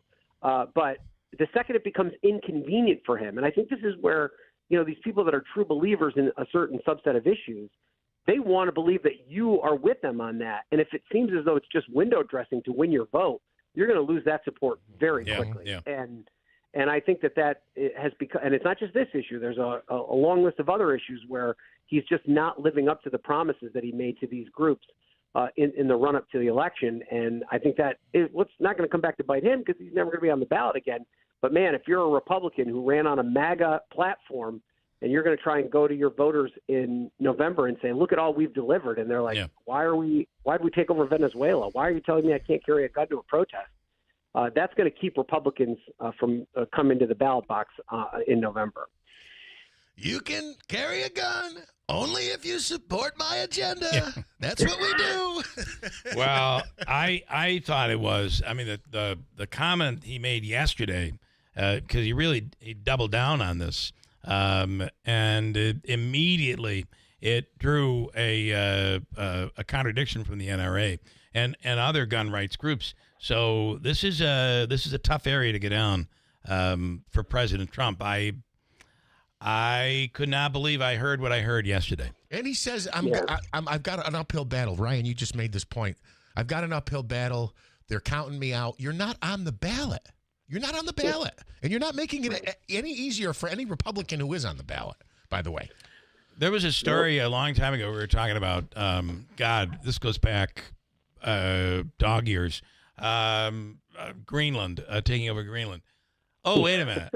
That feels like it was 6 months ago. Right. It's amazing how these enormous stories just own the news cycle so quickly. Everything changes. It's nuts. Bill, I did the Meet the Press panel on Sunday, and part of the reason I was doing the panel was because I'd just gotten back from Denmark, and they wanted to talk to me about that experience of going to Greenland. The topic did not come up the entire broadcast because Minnesota has just, and rightly so, Minnesota has become the defining issue in the country right now. It's not just the issue of this young man tragically being shot and killed, but it also is about gun rights. It's about civil rights. It's about the First Amendment. It's about this immigration enforcement law. And, the interesting thing about this is that immigration was far and away Donald Trump's strongest issue, that and the economy. And if you look at the polling now, he's upside down in this because his CBP and ICE have just so bungled their carrying out of his mass immigration program. Forced error. Didn't have to be this way at all. Ryan, we appreciate it. We'll do it again soon. Thank you so much. Enjoy the rest of the week. Thanks, guys. Go Bills. Go Bills. Steve Ponte Mazda, new Mazda sales event is underway, and you can get the greatest deal. Just go to Rick and say, I need a great deal on a new Mazda. I love mine. Steve Ponte Mazda, Commercial Drive, Yorkville. WIBX Utica Road, W295 From the WB Payne Insurance Studios, your news talk leader since 1925. WIBX 950 and 92.3 FM. Now the latest from Fox News. He's charged with assault. I'm Dave Anthony, Fox News. The man who attacked Democratic Congresswoman Ilhan Omar at a town hall in Minnesota last night. He pulled out a syringe and sprayed something onto Omar. They say smelled awful. She asked for a napkin, and though her staff urged the Congresswoman to go, Omar kept speaking, and her attacker was arrested. It happened hours after Border Czar Tom Homan arrived to oversee immigration enforcement, attempting to calm tension that got even worse with Saturday's deadly shooting of a protester.